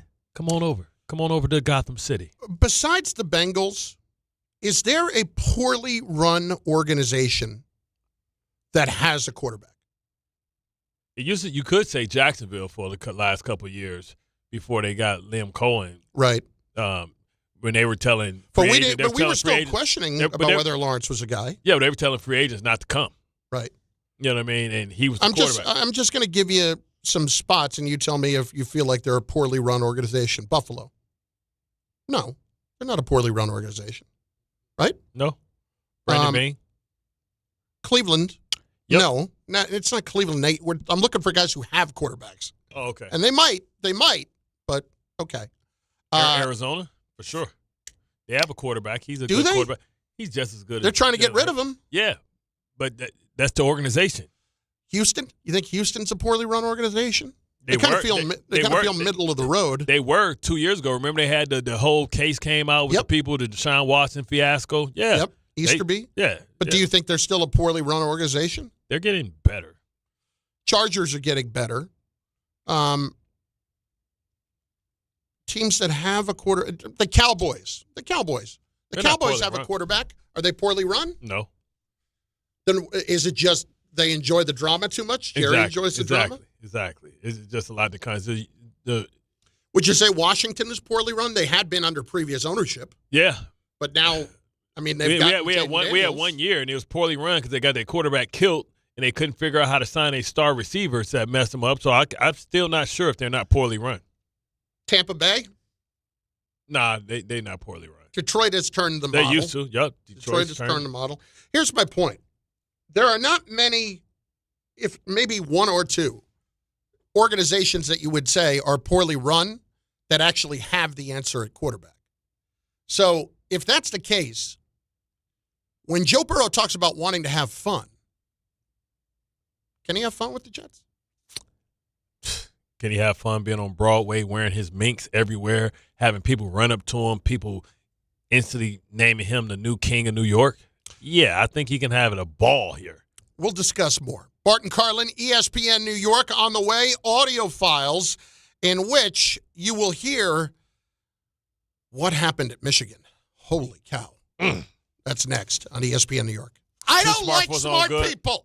Friends, it's football season, the best time of the year. You should be out there tailgating, cheering on your team, and enjoying every Sunday. But if you're dealing with neck pain, back pain, sciatica, or nerve pain, even getting off the couch can feel like a challenge. You don't have to live like that. There's help. Dr. Jay Shaw at Sandwell Pain is New Jersey's top pain specialist. He's Ivy League trained, double board certified, and is dedicated to helping you get back in the game. Here's what makes the difference. No surgery, no scars, no long recovery, no pain medication. Just precise, non-surgical image-guided procedures that deliver real results. Dr. Shaw treats neck pain, back pain, joint pain, migraines, nerve pain, and sciatica with a plan that's customized for you. Same-day and next-day appointments are available, and with offices in Woodbridge, Livingston, and Inglewood, relief is always close. So don't let pain keep you on the sidelines this season. Visit SandwellPain.com to call, text, or book online. Most major insurances are accepted. That's SandwellPain.com. Relief is closer than you think, and it starts today. Thursday with Don, Hahn, and Rosenberg. Will the Yankees or Mets make a big splash at the winter meetings? We didn't spend $22 million a year on Edwin Diaz. We didn't spend the money on Pete Alonso. So what are we going to do instead of that? I think the Yankees are one of the teams that might be reacting to this labor uncertainty, where they feel like, well, we don't really know what's going to happen, so let's just wait and see. Don, Hahn, and Rosenberg today at 3 on ESPN New York and streaming live on YouTube. Some stages celebrate. This one tests everything. Every drive, every approach, every putt. Pressure builds. Resilience matters. And history waits for the bold. In June, the 2026 U.S. Open Championship returns to the Hamptons at the iconic Shinnecock Hills Golf Club. Experience the world's best golfers competing on one of the sport's most storied stages. Don't just watch greatness. You've been injured on a construction site. Then you need a lawyer who knows New York's unique labor laws. At the Parisman Firm, they have decades of lawyer who knows New York's unique labor laws. At the Parisman Firm, they have decades of experience handling construction accident cases and a proven track record of delivering huge results. Their team has already recovered nearly $1 billion for hardworking New Yorkers. From scaffold accidents to slip and falls and equipment failures, they've got your back. Call the Parisman Firm now at 718-WORKERS. That's right, 718-WORKERS, because your case is their cause. Get the justice you deserve today. Every aspect of your business will operate better and faster with artificial intelligence. AI is a race, and companies that act first will win. Thrive Managed AI is your advantage over all your competitors. Thrive partners with you on a smart, secure AI strategy for your business. Then they deploy and manage it for you. Be first and win the race with Thrive Managed AI. Start with a complimentary strategy consultation at thrivenextgen.com/ESPN. That's thrivenextgen.com/ESPN. 1-877 Cars for Kids. KARS Cars for Kids. 1-877 Cars for Kids. Donate your car today. 1-877 Cars for Kids. Donate your car today. Ready to get rid of that old car? Donate it to Cars for Kids. Call 1-877-CARS-FOR-KIDS to reach a friendly live agent. Donation's super easy, and your car can be picked up as soon as tomorrow. Call us now, 1-877-CARS-FOR-KIDS. That's cars with a K to donate your car today. 1-877-CARS-FOR-KIDS. KARS, Cars for Kids. 1-877-CARS-FOR-KIDS. Donate your car today. Hurry! It's your last chance to donate for 2025. Last chance! Donate now for a 2025 tax deduction. Fellas, it's the season to shine, and not just from the holiday lights. Manscaped is here to keep you looking sharp for every holiday party, family photo, and mistletoe moment. The Lawnmower 5, groin and body trimmer, and the Chairman Plus face shaver deliver precision, comfort, and control worthy of Santa's nice list. I've been good and nice. Whether you're tidying up before a big night out or preparing for New Year's Eve, Manscaped has your back. And your face too, to be exact. So gift yourself with some grooming greatness this season, because looking good is the best gift of all. And now you can find Manscaped products at your local Walmart. Hey, I'm Mike Slater. My dad passed away at the age of 63. It's out of nowhere. Had a stroke. Super hard, obviously, for the whole family, but my dad had life insurance. This is why I have life insurance for my family, for my wife and 4 kids. And the best place to get life insurance is ethos.com, because you can do it in 10 minutes. And there's no medical exam and no blood test, just a few health questions. Get life insurance in 10 minutes so your family is protected. Ethos, ETHOS, ethos.com/play.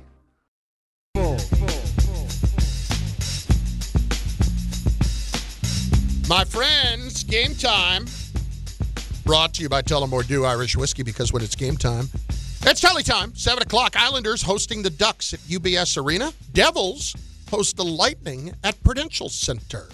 Tullamore Dew is the original triple distilled, triple blended, triple cask matured Irish whiskey. Be sure to grab a Tullamore Dew or try the new Tullamore Dew Honey during today's action. Glasses up to enjoying Tullamore Dew responsibly. It's Bart and Carlin on ESPN New York, on the ESPN New York YouTube page. It is time for Audio Files. The Audio File. Let's go back to a little bit of the Joe Burrow stuff that we were just talking about. We've got Dan Orlovsky this morning on Unsportsmanlike talking about 3 possibilities of teams that should go all out for Joe Burrow. Michigan is still a premier job in college football. That's not Dan Orlovsky. It is labeled Dan Orlovsky, but that is not Dan Orlovsky. Let's find out if the Pete Thamel cut is Dan Orlovsky. Michigan is still a premier job. No, that's not. That's the same cut. Great start. We are off to a phenomenal start. Let's just go with Michigan first, and then we'll recycle and find out. So let's do this. Obviously, this was a disturbing story involving Michigan. Sharon Moore was fired yesterday for cause after Michigan completed their investigation on him having an inappropriate relationship with a staff member. Now, beyond that, later in the day, it was announced at 5 o'clock that he was being fired with cause. In other words, they're not paying him. Apparently around 4 o'clock yesterday, and there haven't been specific charges filed yet. But Sharon Moore reportedly tried to break into somebody's apartment, and it may have been the person that he was allegedly having an affair with, and there's all kinds of different things, and then he was arrested and was in custody last night, but they were unspecific on what the charges were. This is obviously getting out of hand. There were so many different rumors that it feels irresponsible to say what they are. I feel terrible for the young woman who is alleged to have had an affair, the staff member, and the wife as well, because obviously they are in the middle of this. Her name is now all over the place. And her pictures and people judging. Here is Pete Thamel, ESPN college football insider, on why Moore was fired. This is something that's been percolating at Michigan for the last couple weeks. There was initial flurry of speculation and an early investigation that died down toward the end of the regular season. There had been a lot of uneasiness on the Michigan staff. Sources had told me Sharon Moore had been acting strange, berating assistant coaches, not acting in a normal way. Things had quieted within the last couple weeks and obviously percolated back up within the last week. And look, I've been around this for a long time. It is rare rare that you get a statement like the one Michigan had, being as explicit as they are, saying it was an inappropriate relationship with a staff member that led to Sharon Moore's firing. He would have been owed, Kevin, more than $12 million on the 3 years remaining on his initial contract. Michigan will not pay him that money as they're firing him for cause. So Pete was on SportsCenter last night. We don't know the entire story of what's going on. What is clear is that this is a very troubling situation involving Sharon Moore. Yeah, I mean, it's disappointing. You know, to think about Mel Tucker. He was given a great opportunity by Harbaugh. You know, leaving, had in his contract for him to become his predecessor. You know, and for him to fumble that is irresponsible. He let himself down, let his team down, let his family down, and now he has to face the consequences as this comes out. Clearly, if they fire you, they've done it with cause and they've done their research. So I'm not speculating here. The specifics I don't care about. The problem is we always complain and talk about how African Americans don't get opportunities.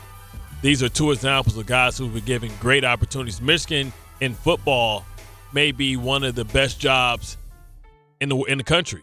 I mean, it's definitely top 10. You know, and for him to fumble that bag is just, you know, a tragedy. But listen, the game moves on, programs move on. The one thing you find out when you get fired or you do something, that the sun will come out tomorrow and somebody else will be loving to take your place and take advantage of the opportunity that they're given. This is one of the best jobs out there. I'm curious to see, as we've kind of gone through the coaching circuit, like what names pop up. And I think a lot of them are probably going to be professional coaches and coordinators from the NFL, but I guarantee you there's some programs that's a little nervous right now. Well, here is Pete on what could be next for Michigan. Again, college football insider Pete Thamel. Michigan is still a premier job in college football, and they are going to have a good pool. They're going to have to act quickly. Obviously, the portal opens on January 2nd. You need to not only have a coach in place by then, but some semblance of a staff as well. They'd be unlikely to go after any playoff coaches. It's too much risk reward if a coach wins, a coach loses. Obviously, Kalen DeBoer has been bandied around on the old X machine as one of the top candidates. He's Alabama's head coach. That would appear to be unlikely from a timing perspective. But names like Jeff Brom, names like Eli Drinkwitz, former Michigan coordinator Jed Fish, former Michigan coordinator Jesse Minter, maybe even Clark Lee are a few of the names that will likely come into focus here at Michigan. Expect them to move quickly as the calendar demands it. Candy brought this up this morning. He thinks if you can't go to Jesse Minter because of all the ties. Like Michigan has to move out of the Harbaugh era, so to speak. Yeah, I don't know if that's the case. I mean, Mentor, people thinking he should get a head coaching job in the NFL. I mean, for him to go back and save Michigan, a lot of those players will respect him, might not lose a lot of guys to the portal. You know, you might have say, okay, well, we know him, we trust him. You know, for some of the seniors or some of the, you know, the juniors there, that's what you're trying to keep. Like, young guys going to always come because it's Michigan, they get the money, NIL. But you worry about the older guys that may be getting purged from Ohio State and some of your competition to try and weaken you. Oh, the phone calls right now, even illegal contact with players. Yeah. I mean, those players on that roster are just being absolutely besieged by calls to join teams around the country right now. Oh, absolutely. Anyway, bizarre situation there. We will continue to keep you updated as more information comes along. Is the Orlovsky thing set? All right, so here's Orlovsky this morning on Sportsmanlike. This was more about the Joe Burrow discussion and about teams that should be brainstorming on how to get him. I'd be surprised if he was like, I don't want to play football anymore. He just seems like a guy that loves competition. He came back 3 weeks ago from injury because he was talking about a kid's game. I just think he's grown to a point where not only beyond frustrated in the now, beyond lack of belief for the future. Jets, Raiders, Steelers. Those would be the three that if I were those three organizations, I'm in a brainstorm meeting now. We are figuring out a way to propose a way to get Joe Burrow. And I don't necessarily care what it takes. The Cincinnati Bengals will not trade Joe Burrow to the Steelers. Yeah, that will not happen. They hate the Steelers more than they'll end their football program. There's two definitive places that they wouldn't trade him, Pittsburgh and Cleveland. Right. They're not going to help Cleveland solve their problem of 35 years. And see him in your division. Yes, that's not going to happen. But who does he put right in there? The Jets. We got assets, baby. You have assets. I guess my question just becomes this. Does that immediately change everything? Because we've talked about that before, but this is still someone that would be in their prime as opposed to Aaron Rodgers, who wasn't in his prime. Yeah, this is a guy that's not even reached the height of his superpowers. And the big issue in Cincinnati was the fact that he got hit so much that they never fixed that problem. People forget about the fact that in that Super Bowl year, he was sacked almost 60 times throughout the playoffs. I mean, I'm talking about regular season and playoffs altogether. Yeah, I mean, the Jets have bad quarterbacks and they don't get sacked as much, right? So imagine a guy that knows how to get the ball out, that knows that you can't blitz him, that knows how to run an offense, work the snap count, and that's a straight up winner. I mean, he deserves a Nobel Peace Prize for taking the Cincinnati Bengals to the Super Bowl. What can he do for the Jets? Again, I want you to listen to Burrow and how his temperament sounds about playing football in Cincinnati. No, it certainly doesn't change my desire to win. You know, if I want to keep doing this, I have to have fun doing it. You know, I've been through a lot, and if it's not fun, then what am I doing it for? So that's the mindset I'm trying to bring to the table. I'm not sure there was a singular moment or of time. It's just a reflection on a lot of things that I've done and been through in my career. I think I've been through more than most, and it's certainly not easy on the brain or the body. So just trying to have fun doing it again. Well, we can help you with the hits on the brain because we got a good offensive line. But it's also ironic that he wants to talk about having fun after his ass threw 2 pivotal interceptions. Like now you want to talk about how, guess what? It wasn't fun when we were beating Buffalo. We would have still been alive, especially because the Ravens lost. And you play the Ravens this week.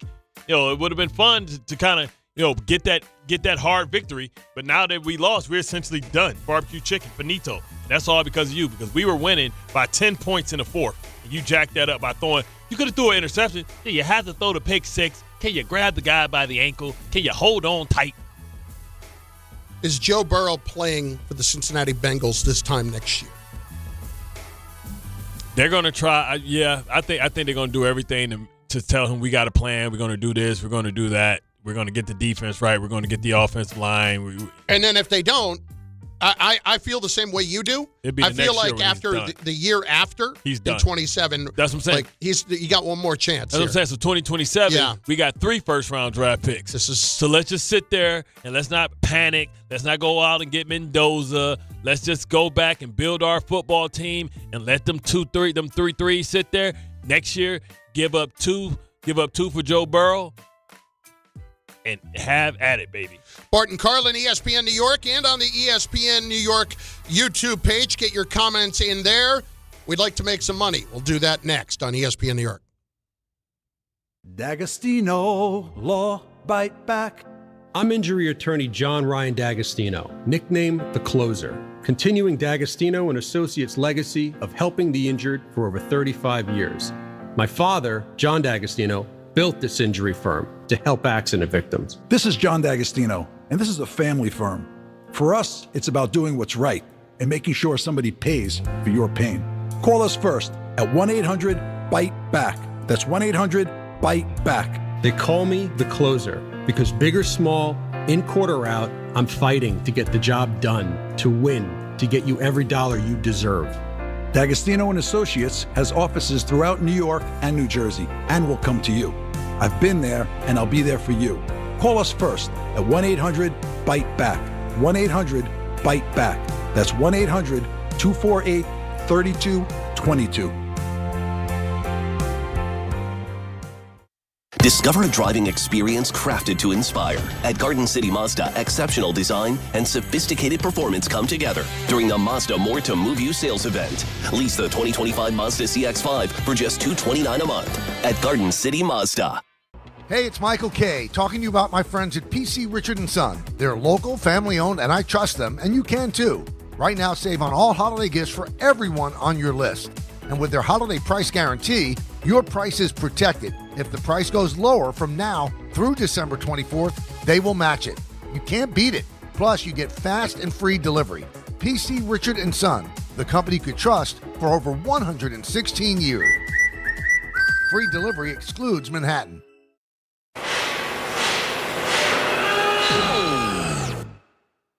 When equipment breaks down and operations come to a halt, every single second counts. So why is your maintenance team spending 60% of their time doing anything but turning wrenches? MaintainX is the AI-powered maintenance and asset management system that helps your team get back to actually fixing breakdowns. No more searching for manuals. No more hunting down parts. No more drowning in paperwork. With MaintainX, your team can access manuals from anywhere, create new procedures in minutes, and turn voice notes into clear and complete work order feedback. What used to take hours now only takes minutes. Keep your operations moving, not your paperwork. Join over 11,000 maintenance teams that are already fixing more and filing less. Try MaintainX for free today. Go to maintainx.com/AI. That's maintain and the letter x.com/AI. Make cancer screening a part of your annual healthcare routine. New York Presbyterian offers a full range of cancer screenings, including lung, cervical, prostate, colorectal, breast, and more. Regular cancer screenings could save your life by detecting cancer at its earliest, most treatable stages. Screenings are available across New York City and Westchester. Learn more at nyp.org/cancer screening. Stay amazing. New York Presbyterian. Do you owe $10,000 or more in credit card debt or personal loans? With credit card debt at all-time highs, Debt Relief Advocates is urgently notifying consumers of debt relief now being made available, designed to aid consumers with out-of-control credit card debt. Those who qualify and enroll for this relief program will only have to pay back a fraction of what they owe. This is not bankruptcy or a debt consolidation loan. This is a relief program that credit card companies would rather you not know about, as it ends your debt nightmare and saves you lots of money. Consumers owing at least $10,000 in credit card debt or personal loans can now take advantage of this debt relief as the cost of living skyrockets. Debt Relief Advocates has established a relief hotline for you to call to learn what debt reduction you may qualify for, so don't wait. For this free information, call the Relief Hotline at 800-606-8737. 800-606-8737. 800-606-8737. ESPN New York is throwing a holiday party you don't want to miss. Join us this Friday at your mother's house in Garden City. We'll be broadcasting the Michael K. Show live from 1 to 3, followed by Don, Hahn, and Rosenberg from 3 to 7, all while supporting a great cause. Bring a toy to benefit the Garden of Dreams Foundation and help make the season brighter for local kids in need. It's the ESPN New York Holiday Party this Friday. Brought to you by Spiked Aid, Security Dodge, Amazon Pickup, and ESPN New York.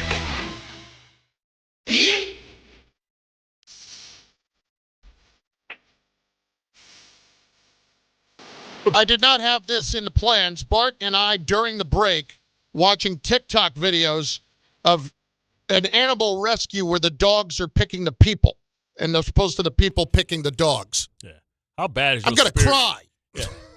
How bad is your spirit if the dog no dog picks you? Like you know, like how they have like these dating things where they pop the red balloon? Yeah. What if now like you see the same brother, yo man, we had 10 litters in here and you ain't got picked yet. You're a bad person. I bring this up because my ex-partner who is with us now, Joe Fortenbaugh, is heavily involved in animal charities. Like I was basically in tears during the break watching this. Yeah. Hand up, gentlemen. Wasn't really paying attention to what you were just talking about. I was trying to fire off an email to shockingly to the ESPN radio department. I figure I can get this email fired off before I join these guys. Was the email going to say, when are these jokers going to get to me here? Yeah, because usually we go on and on and on for like, I got about 5 minutes before they actually ask me something. The email essentially said, I need to free up some time Thursday mornings, and I think I know what I can cut. All right, screw it. We won't talk about animal rescue, Joe. Instead, let's talk about the Falcons and Buccaneers tonight. I'm so fired up for that matchup. Oh, God, that's the game? Big one. Great game tonight. Absolutely great game. Big surprise, Joe Fortenbaugh likes the under. And that's going to just shock everybody, considering how many unders I tend to play in these games. But you look at the way these two match up, and Bart will be able to break this down better than me, but Atlanta's weakness is their ability to defend the run. But their strength is their ability to defend the pass. Well, here comes Tampa Bay. They're getting healthier at wide receiver. You got an opportunity where you might be able to throw tonight, but Baker Mayfield has been miserable since week 7, I think. If you go back to that, and you look at advanced metrics like EPA and elsewhere, his stats have completely plummeted. I mean, the miss with Egbuka last week for the touchdown, whoever you want to blame that on, this offense has been all out of sorts. I think it's 1-4 straight up, 0-5 against the spread last 5 weeks. They've really struggled. Now, on the other side, you take Drake London off that Atlanta offense, what are they going to be able to do? The numbers are putrid. They want to run the ball, but that's the strength of the Tampa Bay defense. They defend the run well. You want to be able to throw on them to beat them.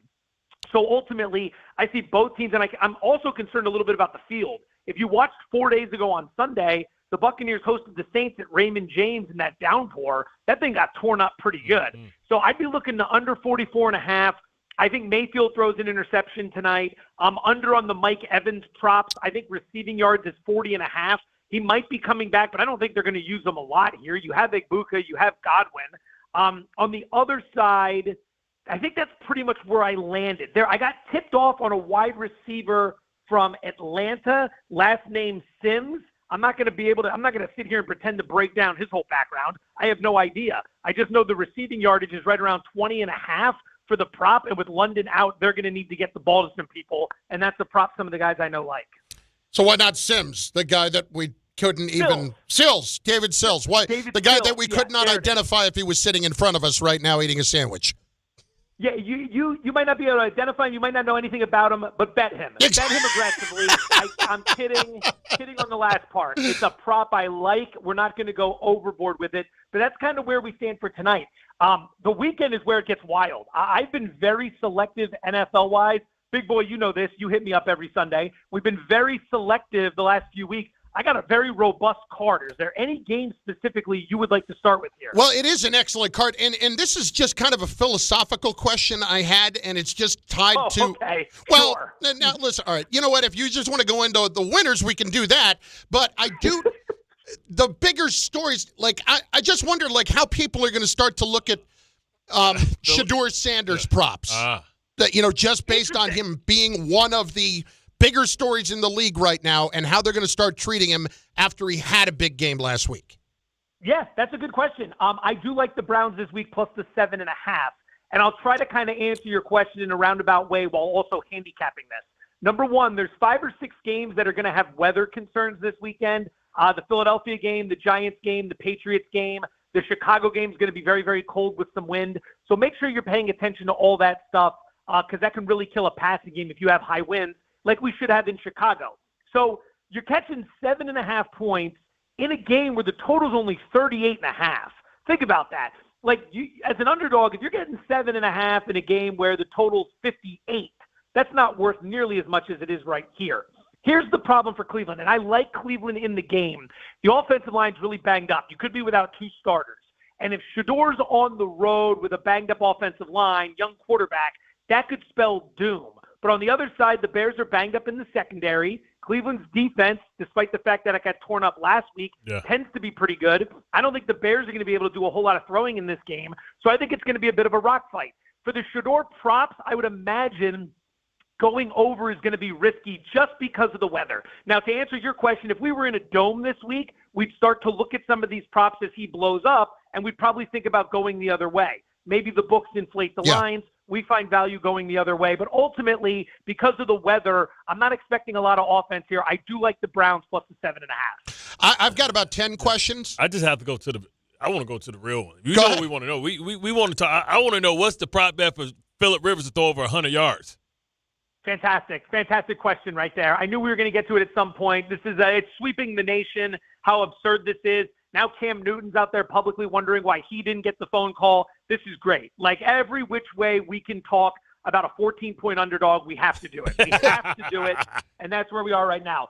First off, is he starting? Is he playing? That's one of the big questions here because the sports books, everyone I've talked to on this game, trying to put an accurate power ranking on this game, which is what bookmakers and professional bettors do, very impossible. Guy hasn't played in 5 years, 44 years of age. I'm in my mid-40s. I can't bend over to tie my shoes. Like, what can we expect in a game like this in Seattle against that defense? And, oh, by the way, on top of it, Indianapolis is going to be down both corners in Sauce Gardner and Trevarius Ward, and probably down DeVorest Buckner as well. Like, this is where Seattle would roll. Anything short of 14, I'm making the bet. But the Rivers markets haven't really been posted anywhere yet because, A, we're not sure if he's starting, and B, bookmakers are still trying to figure out, like, how they want to handicap him. I can't expect much here. That would be my thought. Any props would be very low. I would go look at the Max Brosmer props from a couple weeks ago when they were in Seattle catching 13 points, and I would start with those numbers and work a little bit off that. I think that's a good indicator for what we're dealing with here. Just give me a couple of headlines, a couple of, treetops here on what you love Sunday with this robust card, as you said. This way I don't have to text you Sunday morning. It's juicy. No, of course. And rather than specifically have to phrase a question to get to a game, just ask it very generally. Hey, talk about the card this weekend. Yeah. And I'll just sit here for 5 minutes and do nothing. Right. I'll fire off an email to ESPN radio exec saying, why are we still having Fortenbaugh on? Exactly. And it all came back to that. Very nicely done. That's the genius of the big fella right there. The callback joke, throwing it in my face. I would play Buffalo over the Patriots. Okay. Historically, home teams off a bye tend to be overvalued in the market. Like, we'll always talk about that advantage. Hey, they're at home, they're coming off a bye, this is huge. Yeah, it is an advantage, but it gets over-factored into the line. Last 10 years, home teams off a bye are like 42% against the spread. So it's over-accounted for. If you look at New England's record, they've been great this year. Don't get me wrong. I'm sure Bart agrees with me on this because I've sat next to him for how many Fridays where he shakes his head about the Patriots. Like, look at the quarterbacks they've beaten this year. Yeah. It's a bunch of rookies and backups and dudes who lost their job. Now, people will point out, well, they did beat Josh Allen. Yeah, in a game where the Bills had 11 penalties and 3 turnovers, and that game still came down to a game-winning field goal. So I would play the Bills in that game. Not exactly a treetop. I got to move faster here. Philadelphia and the Raiders, I would look to the Raiders plus the 11.5. Very simple handicap. Raiders play a lot of zone defense. Jalen Hurts stinks against zone defense. I don't see them covering 11.5 there. I would play under 41.5 Chargers-Chiefs. I'd lay it with the Chiefs as well. Chargers short week, offensive line banged up. That offense has stunk since Joe Alt went down. That was more Philly losing it than the Chargers winning it. If the game gets to 3, I'm playing Washington over the Giants. Mariota's actually been better this year than Jaden Daniels, but everyone's waiting for the 3. I told you about Seattle. I like Green Bay over Denver. The way Green Bay plays defense, a lot of single high safety. Jordan Love is one of the best in the NFL against single high safety. They should have a lot of success moving the ball. Some over money coming in that game as well. A lot of people think that's going to be an under. Over money coming in Packers-Broncos. If it gets to 3, I play the Saints over the Panthers. I lean a little bit to the Cowboys. And then the Niners team total is like 28.5. I think their offense hangs a huge number this weekend. So I play that team total as well. Boom, that's a lot of bets right there. That's how you do it. Bang, love it. And I really do miss, and this happened at least 4 times in our year plus together, where I would go and make a point for a good 30 seconds to which Joe would say, hand up, no idea what you said. And I missed that. Yeah, I got to get better at that. I actually got caught on TV doing that a few weeks ago on the Fantasy Football Show. They came to me for a question I was not expecting, and I had a monitor in front of me, and one of those London games was on. It was the Colts game. It went overtime. Your boy was heavily invested in the teaser leg there. And they asked me the question. I looked up, and I started talking, and I realized 2 sentences in I wasn't going to be able to BS my way out of it, and I just stopped. And I went, hand up. I've been watching that Colts game. No idea what we're talking about. Yeah, but this is the point. The fact that you would own up to it is even better than trying to cover it like I would do and doing it in a clumsy fashion. So everybody out there. The first rule of class is to let people know you have class. And I very much have class. I want people to know that. So either we're going to have a great Christmas or we're going to get cold for the kids.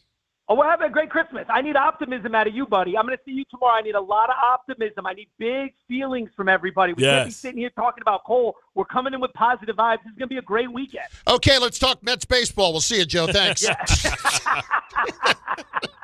Oh, my God, the chaos. All the Mets fans in Bristol at ESPN are just furious with all of this. It is hilarious. Flames it is. Thanks, brother. Appreciate it. See you, boys. Joe Fortenbaugh, ESPN betting analyst. Bart and Carlin, ESPN New York, high noon in moments.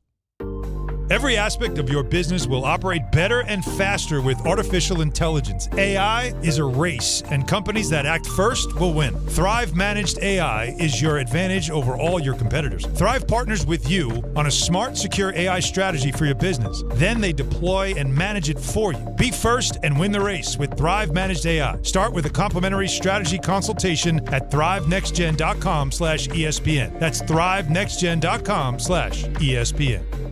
880 ESPN, WHSQ, and WCBS-FM HD2, New York. A Good Karma Brands radio station. Listen up, football fans.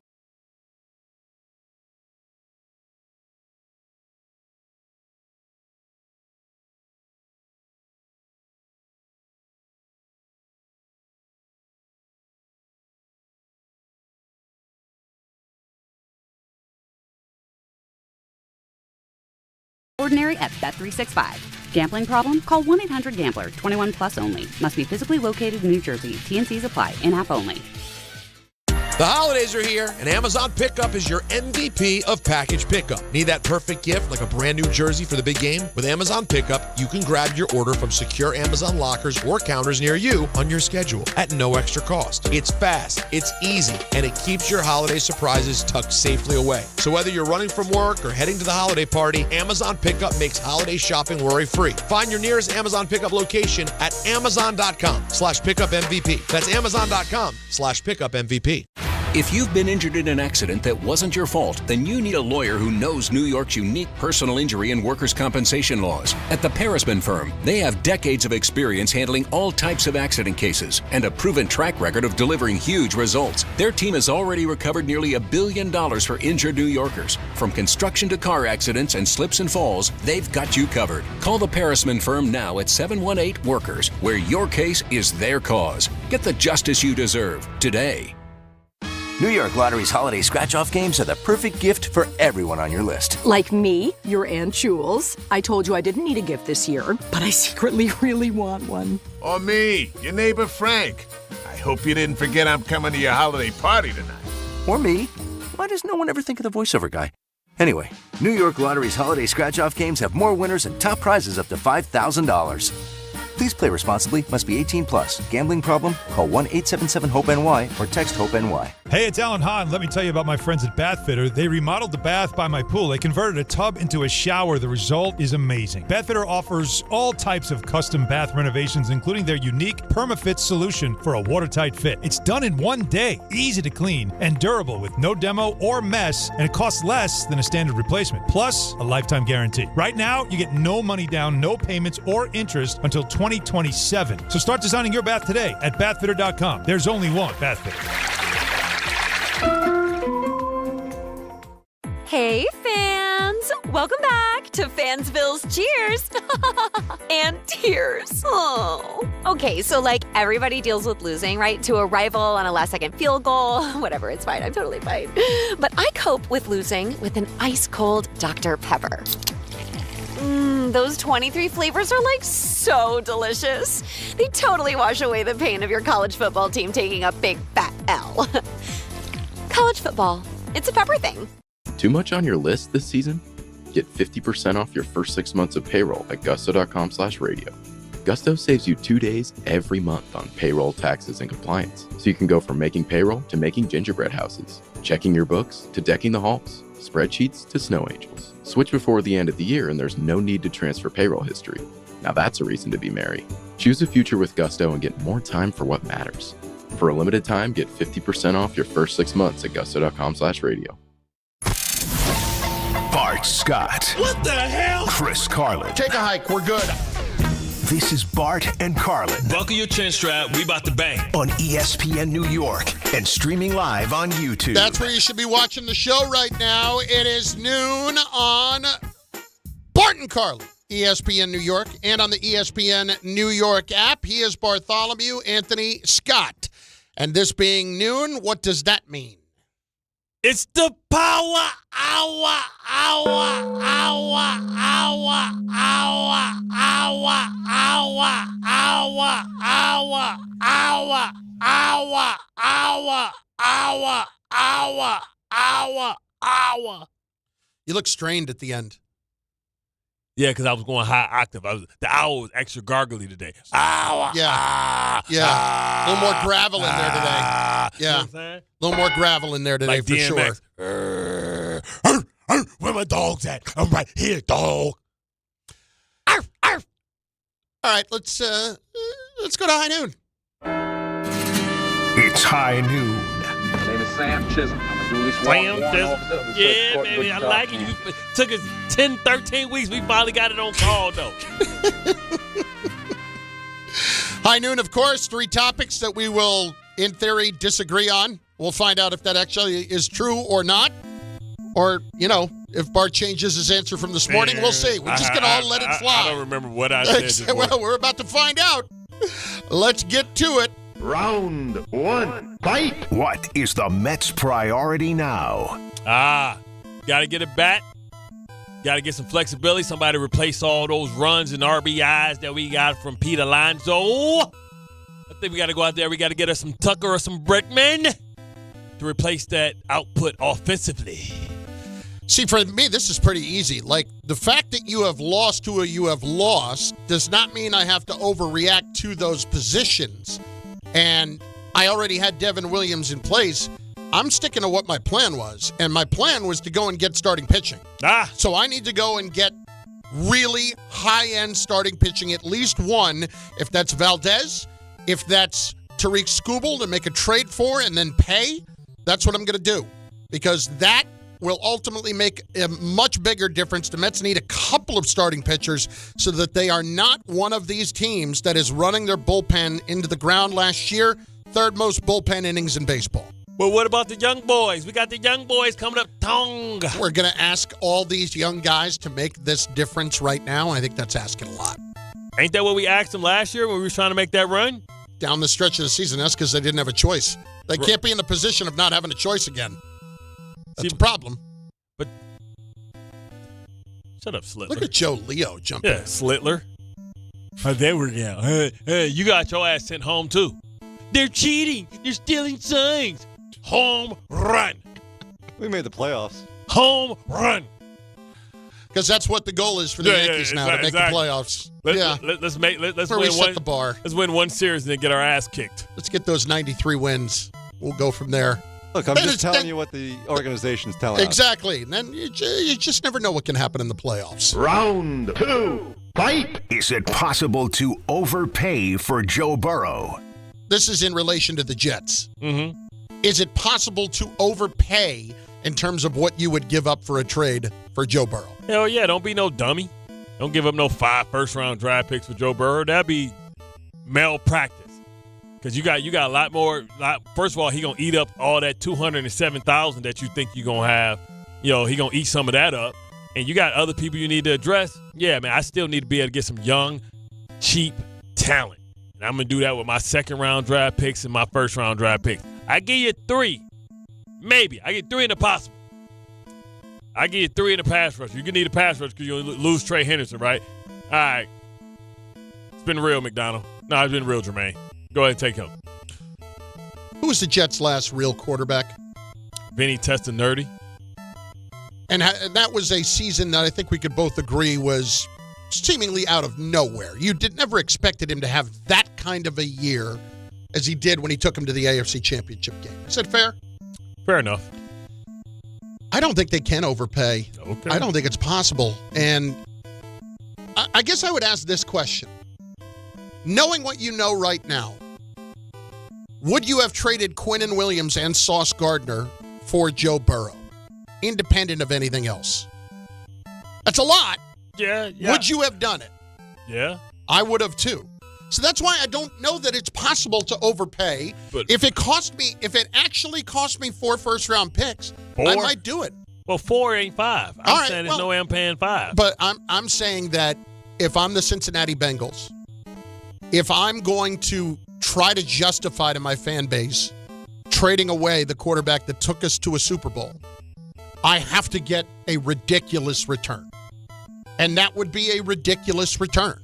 5 first-round picks would be a Herschel Walker type return for Burrow. And now Jet fans will say, you can't do that because he's going to go and get hurt, and this is what he does in his career. Okay, but if you want to just continue to not take chances, at some point it's got to work out, and that is about, to me, as low risk of a chance as you can take. If I'm giving up 5 first-round picks over 2 years, it's not like I'm doing it over 5 years like this is the NBA where I won't have one for the next 12 years. You know what I mean? You think he don't like winning or losing? He wants it to be fun. How about losing and being a disappointment? Just another quarterback that was great that came to New York and got his ass kicked. You got to need some assets to build his team so he can have some pieces. But what does every quarterback in the NFL have? Confidence. I get that. Confidence. And he's been had confidence. But if you have the chance to come and be the guy, I get that turns it around for the New York Jets. Why do you think Aaron Rodgers came here in the first place? All right. Besides wanting to get out of Green Bay. All right, so let's get rid of half the Knicks roster for Giannis then. See how that works out. I'm just saying.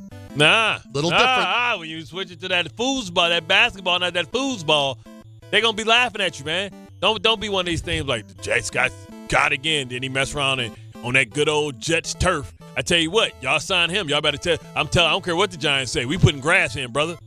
Round 3, fight. Does a stuffed bagel sound appetizing? So here's the deal. Anthony Pusick sent me this for Carlin's Corner Table, which has been on a bit of a brief hiatus for the last couple of weeks, primarily out of scheduling concerns. Trust me, you'll get the audio version tomorrow, and you will get a strong turnout come the new year. Big fella's got some football games he's got to call, and let's just say I don't have time to be running all over the tri-state area at the moment, okay? All right? You want to step up? You want to get the job done? You want to kick a couple of bucks my way? We'll find a time. Find a time. Anyway, point being is this. Anthony Pusick sent me this text. There is a place in New York City. It is called Moonrise Bagels. And they sell, Moonrise Bagels. Moonrise Bagels. And they sell stuffed bagels. The two things they stuff them with, 1, bacon, egg, and cheese. 2, a Reuben. Does that sound appetizing to you? No, I don't like stuffed nothing. I don't like stuffed crust pizzas. I don't like that thing where they cut out the middle of French bread and drop this big old piece of meat in it. I don't like none of that. Listen, I don't need the stuffing. You know what I'm saying? If I mess up something that's already good, if I want something on it, I'm going to cut it in half, and I'm going to put my proportions on it. I'm going to make my sandwich the way I want. I don't even like how they be trying to put everything in dumplings, stuff everything in the dumplings. Oh, we got a Reuben dumpling. No, man. It's only a couple things supposed to be inside of those things, man. You messing it up, B. See, here's the thing. I kind of agree, but I'm intrigued. I don't like others to control what my distribution of butter or cream cheese or anything when it comes to bagels. Because to me, with bagels, most times they either give you way too little or they give you 4 pounds of it. Whatever it is, whether it's butter or cream cheese. Are they hot? And they never find it quite right. So in a stuffed bagel, am I going to get overwhelmed with the bacon, egg, and cheese in it? Man, that stuffed crust that used to be at Pizza Hut, horrible. That cheese. They have it at Domino's now. John, you bring this up with John Winthrop, he will throw fists with you at the right now. I hate it. Listen, now. My crust is there to stop the overflow of my ingredients from spilling over. It want to keep it all inside. That's what my crust is for. You know what I'll do if I want more cheese? I'll ask for extra cheese. Yes. That's what I'll do. I mean, the crazy part is pizza is already 3% cheese. I mean, what, 50% cheese? It's more than 3%. What pizza are you having? No cheese. Margarita pizza. Oh, God. You know what I'm saying? It's already 50, 60% cheese, but I need to put it in the crust. And then it'd be all like that big white cheese, and it don't look right. It look like that cheese that they have, like when the string cheese, like they just put it in there and melted it in the oven. Well, that's what they did. They took 8 pieces of string cheese, wrapped it up in the crust, and put it in the oven. That's what it is. Yeah. That's exactly what it is. Stretch right, nothing. Joe Leo, where are you on stuffed crust pizza? Stuffed anything. I'm more with Bart where stuffed anything, I could kind of take it or leave it. For 15-year-old me loves stuffed crust pizza. Yeah. Now, not so much. I'm good. Ray? I don't understand your hate for stuffed crust. This is horrible. Part of the pizza that it's too much cheese in it. Most people throw away. They don't even eat it. It's too much so cheese. So they just did something to make you want to eat it. You know the best thing. This question. Do most people? I don't know what type of people you eat. Pieces you eat. A fine amount of people, or children. Yeah. Listen, I like to take it, and if you got some even if you don't got a Papa John pizza, you got some of that butter. I like to dip my crust there. Or I think the genius idea was the crust that comes off that's pretzel crust with the little salt on the end. Pull that off and eat that like a pretzel. Or the odd pepper thrown in your box. Yeah, that is odd. That's just Papa John's, though, isn't it? Well, why are you throwing a pepper in my box? What the hell am I supposed to do with that? It's always so wet. It's always like full of juice. I like it. Listen, I like. I mean, that dude who started Papa John's, I think we could all say he's had some questionable judgment over the years, and it's not just limited to the pepper. I like banana pepper. But I would not leave that out. I like banana peppers on my pizza anyway. I like that sweet heat. All right, Bart and Carlin. I'm going to go to Moonrise Bagels, and I'm going to do this for Carlin's Corner Table. It is another one of those places, and I meant to bring this up to you, too. Hang on. It's another one of those places like Salt Hank's where they serve it until they run out. No, that's fine. And then that's when they close. Salt Hank's got a new sandwich. Second sandwich. They do? Yeah. What is it? It can't be beef. It got to be something different. Chicken and pork. It is on a garlic roll. It is a chicken vodka parm. I knew it was something. I knew it had to be chicken because you can't go double beef. No, you can't do that. It is a chicken vodka parm. I like to see them make something out of some type of hickory bacon, like bacon that's not like actually like you go to restaurants, you get the bacon steaks now where it's a little thick. You know what I mean? So it's not crispy, and you put it there instead of a BLT, make a better BLT with thick hickory smoked bacon. lot of heat coming in right now on the ESPN New York chat over on the YouTube page in reference to the stuffed crust, and I would say 9 out of 10 cannot stand stuffed crust pizza. I can't. It's horrible. It's like it's like they put string cheese and rolled it up. It's too much cheese. I mean, and then of course everybody is just pointing to the fact that you like this Detroit pizza, which is just like, oh, that's amazing crap. Papa Do's, baby, please. Papa Do's. Get your fork and knife, baby. It's Bart and Carlin on ESPN New York and on the ESPN New York YouTube page. That was today's edition of High Noon. Now we get back to some football. Are the Giants going to screw this up? Think about where we are right now. The Giants, at the moment, have the number 1 pick in the draft. We have been here before, where they have the opportunity to control the draft. We've been here in Daniel Jones' first season when they had a chance to get the number 1 overall pick and potentially get Chase Young. Now, as we know, the Chase Young part of this did not necessarily work out. But that wasn't even the biggest concern in getting it. The idea was, will you be able to control the draft? Yep. Last year, same opportunity. Get the number 1 pick. What happens? You beat the Indianapolis Colts in a meaningless game at the end of the season, and you end up with the 3rd overall pick. The Giants, granted, have been very fortunate that Jackson Dart looks like he's the real deal. Would they be better with Cam Ward right now? I don't know. I don't know how you'd feel about Cam Ward. I think he'd look a little bit different than he does down in Tennessee, but I believe in his ability. The point is simply this: options, ability to go and do what you want with the pick. The Giants, should they secure the number 1 overall pick, would control the draft. And that's what you need to be able to do when you are in this position. It's not necessarily about they need to get their quarterback. Yeah. They may have that already. This is more about they need to fill in all of those other places around him, and they need more players. And we're already talking about the draft if you look at what's going on with the Giants, because they're talking about O-line, They're talking about wide receiver. Yeah. You can address a few spots if you do this the right way. Somebody's going to be desperate for a quarterback. Somebody's going to give you 2 first-round draft picks this year. Could be Cleveland. And Cleveland could be right there with you. Here's your issue. Like, they're going to screw this up. The Giants are going to win these next 3 games.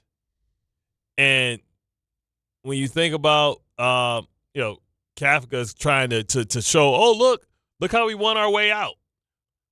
I mean, you're going to play a Daniel Jones, Jayden Daniels-less Washington team that's sputtering. I mean, Jordan Jefferson can't get a ball to him that he can even work with in Minnesota. I don't even know who the backup is there. At this point, Brosmer, who Joe was talking about earlier. They're to their third string. Wentz, McCourty, and then you got the debacle there, the Vegas. Vegas ain't going to mess up the assignment. I'm thinking that the Giants are going to win 3 games, and the Giants are going to end up probably around 10th outside of the top 10, potentially. I mean, because you look at the schedules, you got Arizona right there. I think the Jets are in prime position to be like the number 2 pick. So if you're the Giants at this moment and you have the easiest part of your schedule, in theory, in front of you, how are you going to be treating this? I mean, we don't expect players to go out and intentionally try to lose the game. We certainly expect a head coach who is trying to keep the job to try to go win games. But you know what you do? Sexy Dexy, you're a little banged up. You've been hurt all year. It's all good. Carter, you've been late. We're just going to go ahead and shut you down for the rest of the year, man. We're going to put you in leadership council classes or something like that. You know what I'm saying? We're going to send you on Outward Bound. You know what I'm saying? Scared straight, something. You know what I'm saying? What you start doing is start sitting guys and start, Burns is trying to go for some personal record probably for sacks. So you can't mess with him. But Thibodeau, you're a little hurt, right? What you talking about, Coach? I say you're a little hurt, right? Yeah, I'm hurt, Coach. We're trying to bang you up here. Yeah. Trying to get you traded out of here and get something for you. Exactly. I'm not going to lose that. Arizona, right? Arizona has the Texans, going to lose that one. They could beat the Falcons, and they got the Bengals. And then, of course, they got the Rams, but that's going to be an ass kicking. So, I mean, they got 3 wins. So you look at their schedule, they should lose. They might be able to win 1. So if they get 5, the Jets don't want to win 5. The Jets need to just stay at 3. You know what I'm saying? And if Arizona gets 5, gets 4, I don't know who gets the tiebreaker. But that's really what you're worried about. It all comes down to the strength of schedule at that point, right? Right now, the Giants have the number 1 pick because they have the weakest schedule with the worst record. Right, but we know that's going to change. Yeah. There's no way they're going to look Washington in the face and say that y'all going to beat us. There's no way. Now, okay, the Raiders have the Giants, so that's ironic. But the Raiders are definitely going to lose to Philly. They're going to lose to Houston. They're going to lose to Kansas City. So, I mean, they only have 2 wins. So they might get 3 wins. It's going to be interesting. Like, it's going to be a lot of 3-win teams that may get an opportunity to do something. Which of these teams do you think that they have to be most concerned with if they are trying to get the pick? Is it Tennessee? You mentioned the Raiders. Is it Cleveland? New Orleans? I don't think Washington, even though you have Jayden Daniels out. Well, like to your point, like the Saints beat Tampa Bay last week. I know. They beat a good team. They're playing the Jets too still, right? Right. They're playing the Jets. So I think that's gonna be the tiebreaker there.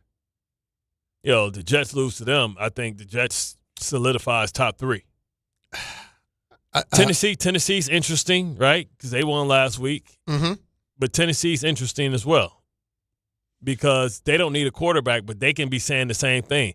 If we lose, we can get a bunch of assets because somebody's going to want to come up for this. Now, Tennessee has left at San Francisco, Kansas City. Nope. New Orleans. Yep. At Jacksonville, Week 18, which might mean nothing. It's crazy how these bad teams play each other. These are going to be some of the more intriguing. Yeah, the Titans and the Saints playing a lot of the people that they're trying to get the first round pick from. Saints are playing Saints are playing Carolina, the Jets at Tennessee, and at Atlanta. You know what I'm saying? Somebody was a little bit invested in the under on the Saints at 3.5. Can we help a brother out this week? Carolina, Jets, Seriously, Jets, if you're just going to win one game, just win the damn Saints game, please. See, but once again, the Saints go diabolical when they play against somebody within their division. So they might go do it diabolical and get that win against the Panthers. Giants have to make sure that they get this number 1 pick. I don't think they even come close. I don't think the Giants. They may not. The Giants aren't going to be in the top 5. They may not be. They have to make sure they get this number 1 pick. Bart, you can't continually be in this position and continually screw it up. You can't do it. Yeah. I mean, when you have the chance to really load up on assets and make yourself better with what this is going to look like, I don't care who the GM is at that point. You have to do it. You may have struck gold. Because it could be Cleveland. If it's how crazy is that, though? Like, if Shedeur tears it up, this is what Stefanski is afraid of. If Shedeur tears it up, the people love Shedeur so much in Cleveland. Like he's the most searched athlete in the NFL. Shedeur Sanders, the quarterback for the Cleveland Browns, the backup to the backup quarterback in the Cleveland Browns. I still don't understand where you're going on this, and let's have more of a discussion about Shedeur, because I really don't. Man, I don't get it. Let's talk about it. It's Bart and Carlin, ESPN New York, 800-919-3776, 800-919-ESPN. D'Agostino & Associates is a legacy firm, and I'm proud to be a part of that legacy. I'm Jenna D'Agostino, and like my father, I fight to get justice for the injured. The hustle and grit of these streets shaped me. I'm John D'Agostino, and from the concrete to the courtroom, I built this injury firm 35 years ago to get accident victims justice. So call my team first, 1-800-BITE-BACK. That's 1-800-248-3222. You want justice? Think Jenna D'Agostino. Think D'Agostino & Associates. Justice isn't just a word. For us, it's a way of life. It's having compassion for your struggle and getting you paid for your pain. Now that's justice. D'Agostino & Associates means being there for the injured. Seriously injured? Call my team first at 1-800-BITE-BACK. That's 1-800-248-3222. D'Agostino & Associates has offices throughout New York and New Jersey and will come to you. I've been there, and I'll be there for you. D'Agostino Law Bite Back. Hey, New York and New Jersey, Boost Mobile has an unlimited talk, text, and data plan that's only $25 a month forever, meaning you'll only ever pay $25 a month for the rest of your life. Who wouldn't want unlimited wireless when it only costs $25 a month forever? If you don't, you must be one of those people who enjoy overpaying for their phone plan. $25 a month forever is truly as good as it gets, so go online and switch now at boostmobile.com. After 30 gigabytes, customers may experience slower speeds. Customers will pay $25 a month as long as they remain active on the Boost Mobile Unlimited plan. Listen up, New York. It's football season, and you should be out there enjoying every play, every tailgate, every moment. But if you're dealing with neck pain, back pain, joint pain, or sciatica, even getting off the couch can feel like a challenge.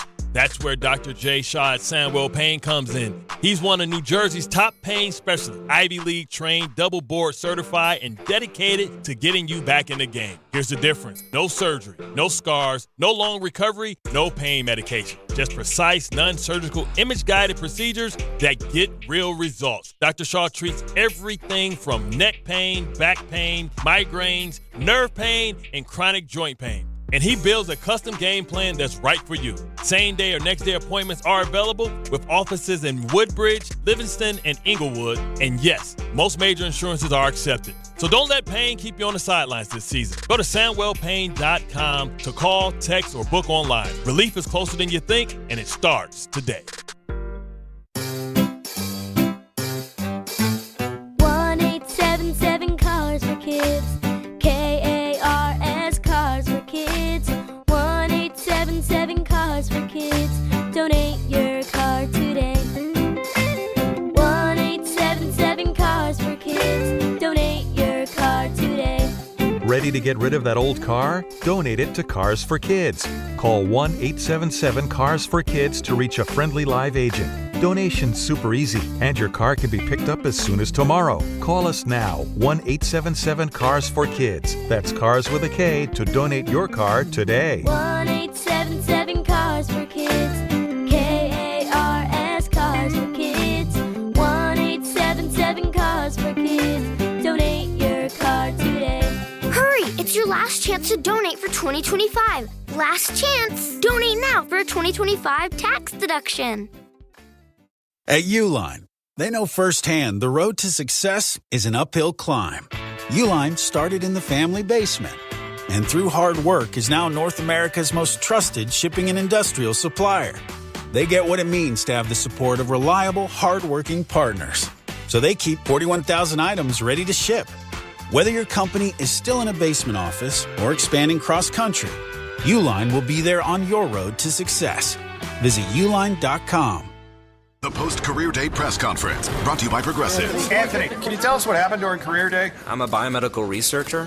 The kids just weren't impressed. How did you feel when your son called in the backup? Embarrassed, and I knew it would be a fireman. It's always a fireman. It's cliche, but a crowd favorite. He had an axe and everything. I can't compete with that. And will the fireman be helping your son with his science fair project? Hope not. I'm literally a scientist.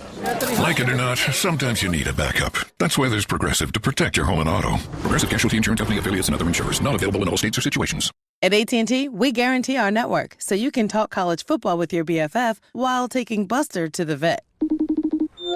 Hey, yeah, I can't believe he ate the whole thing of chicken wings. And I can't believe we're staging a comeback. Touchdown! Yes! Yes! Staying connected matters. That's why in the rare event of a network outage, you'll automatically get a bill credit for a full day's service. For wireless downtime lasting 60 minutes or more caused by a single incident impacting 10 or more towers, must be connected to impacted tower at onset of outage. Restrictions and exclusions apply. See att.com/guarantee for full details.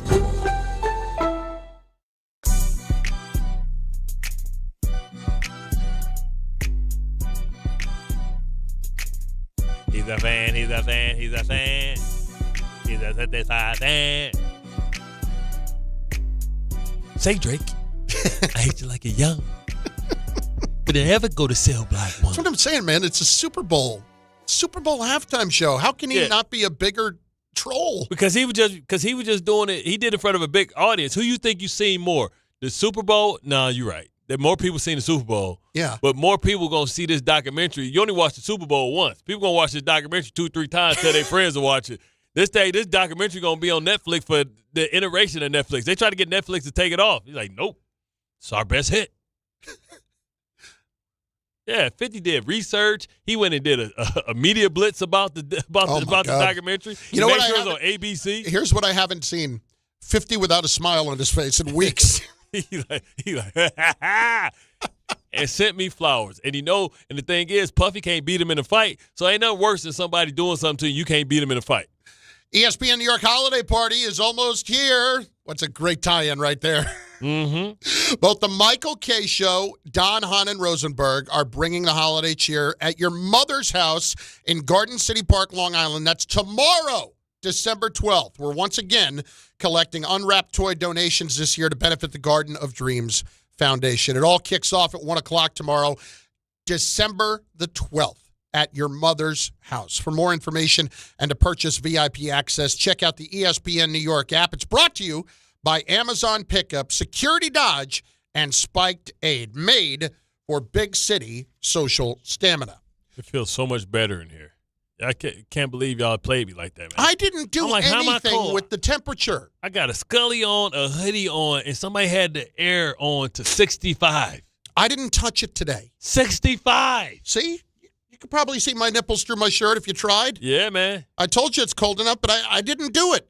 Wasn't me. Wasn't me. I blame Ray. It's going to be too hot here in 10 minutes. I'm going to go turn that down. Oh, they set it to 70. Ryan in Sleepy Hollow is up next. Ryan, what's going on? It's Brian, but it's okay. That's all right. Okay. Thanks, Brian. Hear me what's out up? here. Hear me out Our screener here. got a miracle ear. Who was the last Jet quarterback to win a Super Bowl? Joe Namath. What Did you think was we his were first struck name? with that?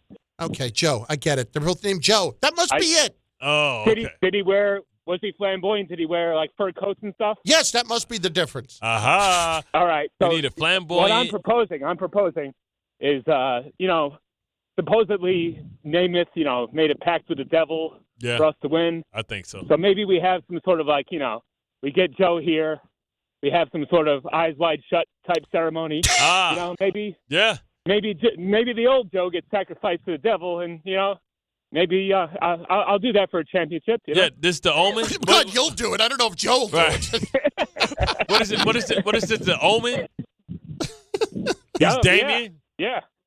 you got to do what you got to do sometimes, you know? Listen, Namath has come out and maybe we sacrifice his fur coat. Maybe we sacrifice his fur coat. Let's do that. There is a lot to talk about with this, because if Burrow really is as unhappy as he comes across right now, I mean, everybody's got things going on in their life, okay? Listen to Joe Burrow again. This is from yesterday, talking about where he is in his career and why he's trying to have more fun playing football. No, it certainly doesn't change my desire to win. If I want to keep doing this, I have to have fun doing it. I've been through a lot, and if it's not fun, then what am I doing it for? So that's the mindset I'm trying to bring to the table. I'm not sure there was a singular moment or of time. It's just a reflection on a lot of things that I've done and been through in my career. I think I've been through more than most, and it's certainly not easy on the brain or the body. So just trying to have fun doing it again. Most people have been in the position where they have been unhappy going to work at one point or another in their life. And, I'm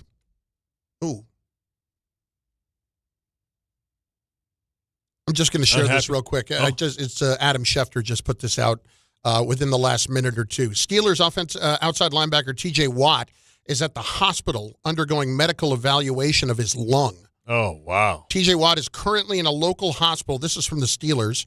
Currently in a local hospital for further medical evaluation of his lung after experiencing discomfort at the practice facility on Wednesday. He will not be at practice on Thursday. His status for Monday night's game against Miami is in question. Coach Tomlin will provide more updates at the appropriate time. Well, praying for him. Hopefully everything's okay. Yeah. More importantly, just hopefully it's not something with his breathing. You don't want to speculate, but anyway, anything dealing with the lungs and stuff like that. The point on Burrow is simply this. Most of us have been in positions in our life where we have had to go into work and just take that moment of, okay, where you're unhappy going to work. It's happened to most of us at one point or another. Sit in the car like 5 minutes before you got to go in. Yep. It take an extra couple minutes to yourself, and you really have to mentally buckle up to get yourself ready for the day. Got to go in here and bake it for 8 hours. Again, you guys can throw out and talk about we're making this amount of money and all this stuff. No matter what that is, it doesn't take away from being human. Everybody's job sucks at some point. Yes. No matter how good you think that job is perceived to be. 100%. I want to be president of the United States. I bet you have days where it absolutely sucks. Yep. 100%. No matter what the job is, at one point or another, you can be unhappy doing it.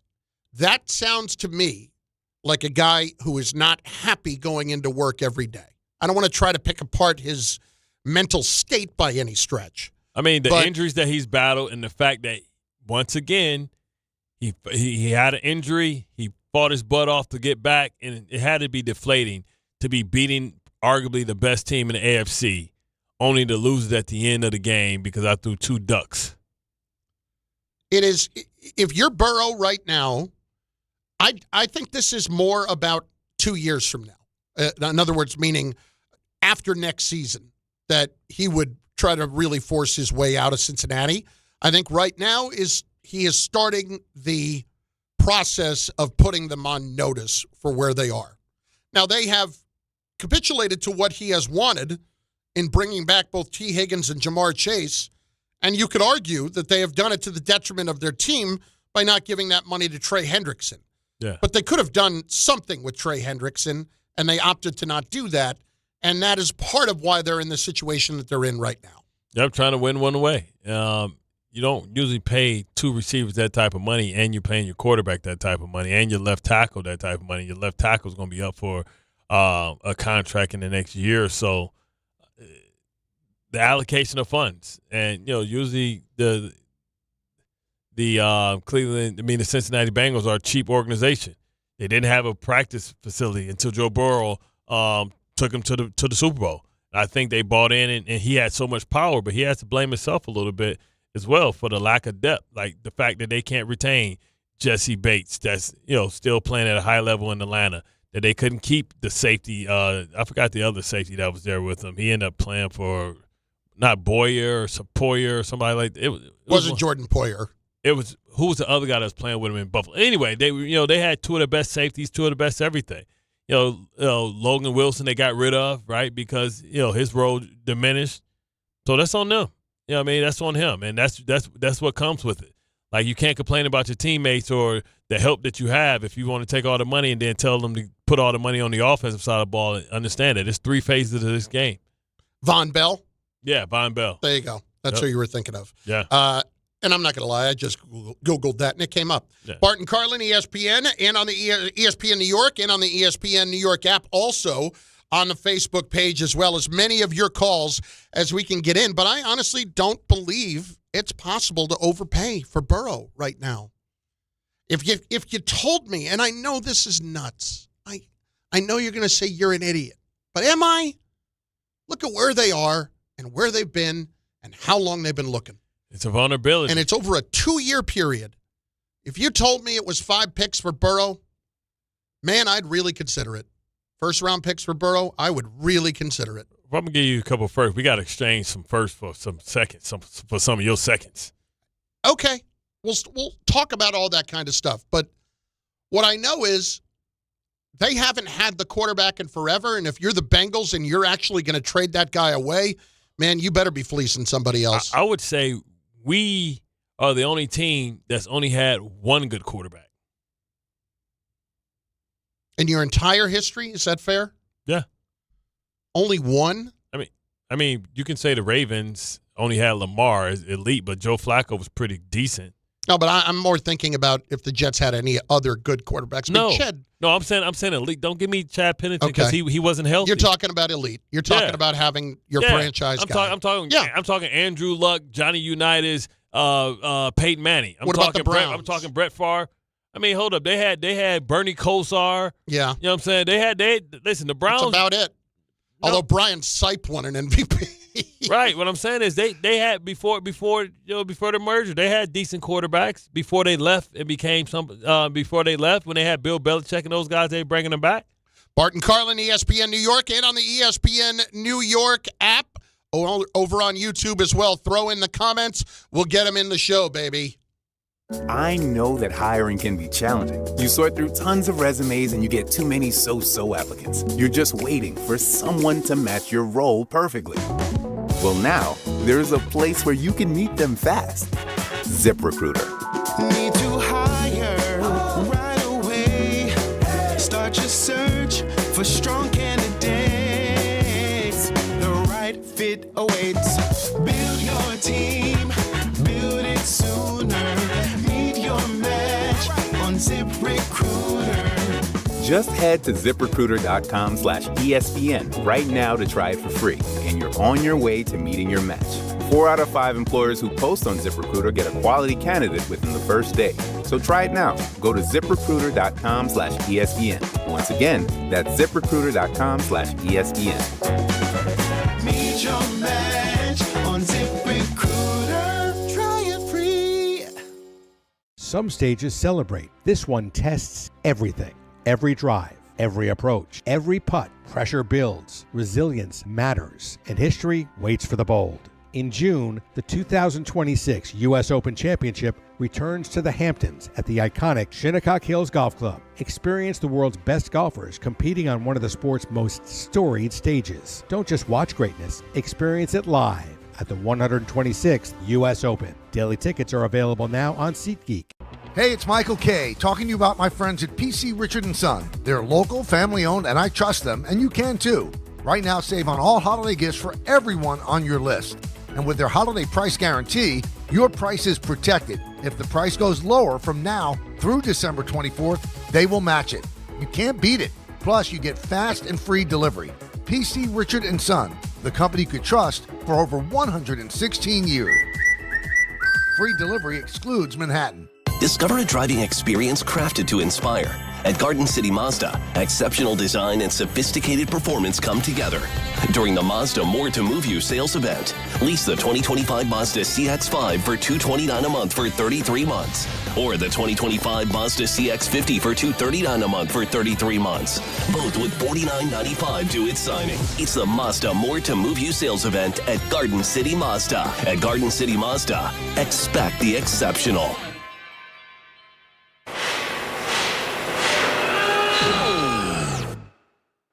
When equipment breaks down and operations come to a halt, every single second counts. So why is your maintenance team spending 60% of their time doing anything but turning wrenches?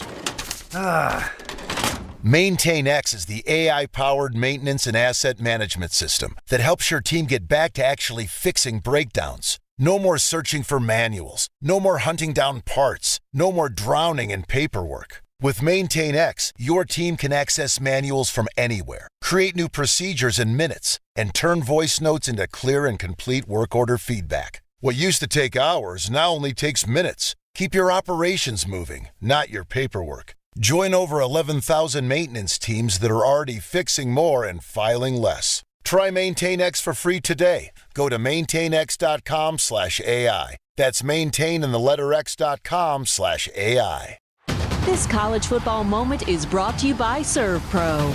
College football teams have moments they recovered from and made it like it never even happened. Like on October 2nd, 1993, when the University of California faced a 30-0 halftime deficit to Oregon. Cal went on a remarkable 42-11 run in the second half to capture a 42-41 victory, one of the largest comebacks in college football history. Serve Pro, like it never even happened. Getting more as a MyLowe's Pro Rewards member is easier than ever with the Lowe's app. Download it today and earn 500 points the first time you log in. Plus, your digital wallet helps you scan, save, earn, and access what you need to manage it all in one place. Download the Lowe's app and take advantage of your Pro benefits today. Lowe's, we help, you save. Valid 12/1/25 through 1/7/26. Offer valid for first login per organization only. Loyalty program subject to terms and conditions. Additional restrictions apply. Visit Lowe's.com/terms for more details. Subject to change. You live for this. The wins, the losses, the slam dunks, and the buzzer beaters. The dream that this is your team's year. Hope, it's what keeps you coming back. So you represent with anticipation and with pride. Because when everything's on the line, your support means everything. That's why the NBA Store is here to support you. Check out the largest selection of official NBA gear at NBAstore.com. A Fanatics experience.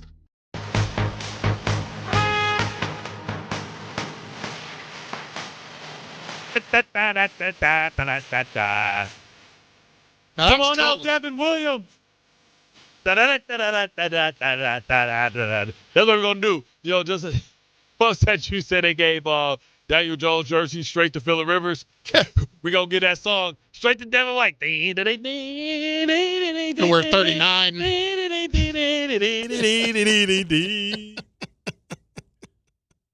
Bart and Carlin, ESPN New York. How about Mike in Long Island on ESPN New York? Mike, what's going on, brother? How are you? What's up, man? If I don't talk to you guys again, happy holidays to you guys. You too. I had two trade proposals. Thank you. Two trade proposals. Who says no? The Giants trade the second overall pick, assuming they get the second overall pick, to the Pittsburgh Steelers for their first-round pick and Mike Tomlin, and the Jets trade 5 first-round picks, 2 second-round picks for Jamar Chase and Burrow. Hell no, man. No and no.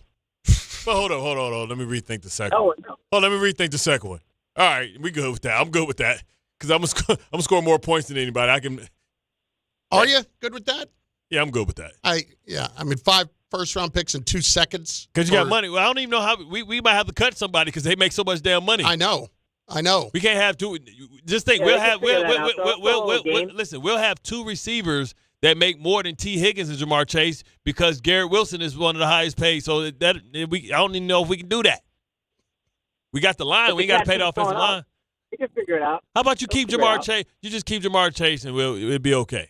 Just give us Joe Burrow. Deal with Burrow. We'll give you 3. We'll give you 3 firsts and a second. So the Giants trading the number 1 overall pick for the Steelers' first-round pick and Mike Tomlin. No, they're not going to do that.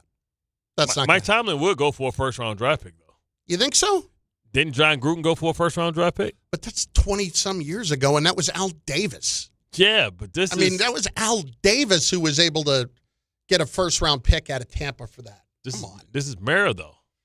I don't think Michael cost a first-round pick because everybody knows where it's at in Pittsburgh. I think that's more like a third-round pick. we talking. Are we sure that John Harbaugh is not going to be made available? No, we're not. Like he's been there. He's been there just as long as Mike Tomlin. Yep. And they basically have the same resume. Yep. Outside of the Ravens have missed the playoffs. Yep. Kev on Amtrak or Amtrak Kev. I think Amtrak Kids Ave. What's up, dog? I might need to get down there to be more. What's up, Amtrak? What up, man? I need to see you in B-More. You're right. Yo, listen, man, let's not give up all those picks for Burrow.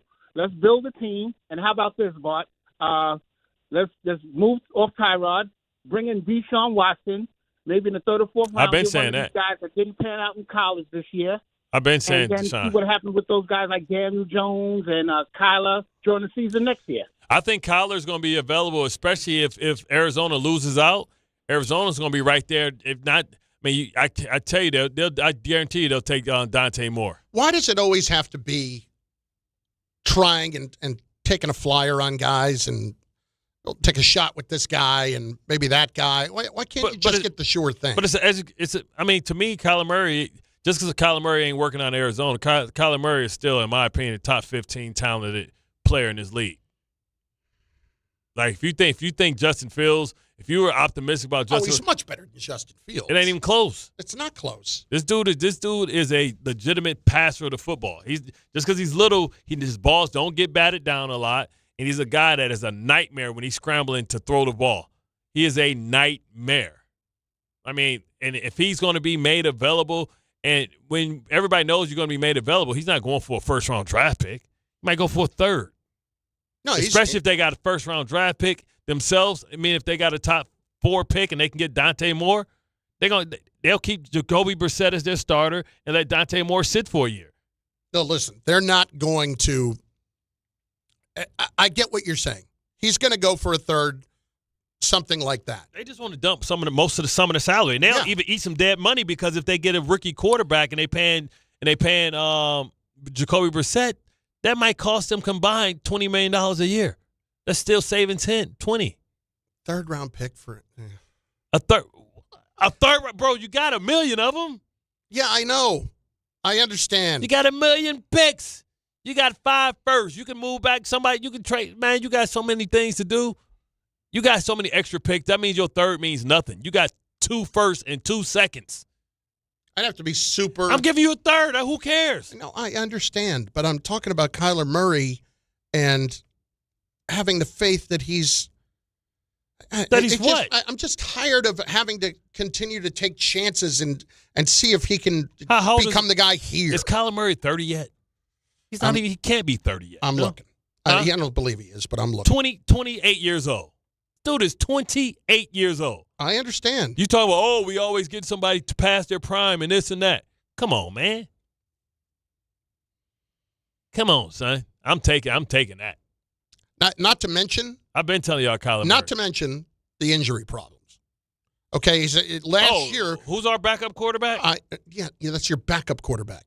Right now. This is my backup. He hasn't played an entire season outside of last year in the last 5. He played one entire season. He hasn't played behind our offensive line.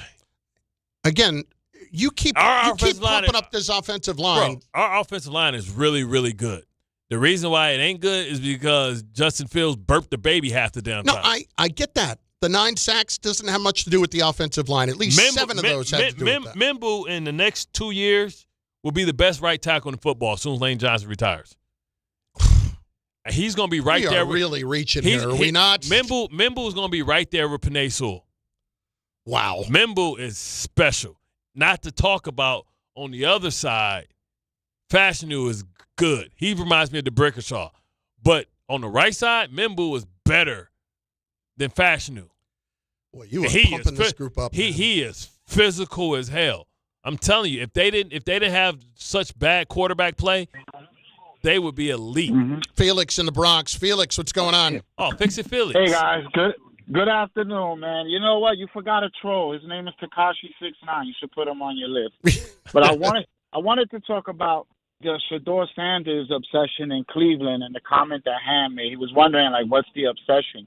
And I feel like there's a potential for greatness to happen with Shedeur in Cleveland. The Browns are starving. The people are starving for something out there with the Browns franchise. I'm a lifelong Steelers fan. I'm watching what Shedeur is doing, and I'm afraid. Now, what LeBron James did for the Cleveland Cavaliers, Shedeur has the potential to go down in football history by accomplishing something, and that's maybe even getting them to the playoffs. Yeah. Just wanted to make that comment. Yeah, he's super cheap. He's super cheap for right now, too, so they can build around him. They got to get somebody other than Jerry Jeudy. I love Fannin. I thought the Cleveland Browns had one of the best drafts of anybody. They're getting contributions from everybody. The linebacker is leading all rookies in tackles. Fannin is balling out. They're going to let Njoku go. I can't see a scenario, though. If he's playing well, they're not trading him. They're not. Even if the coach doesn't like him, they're not trading him.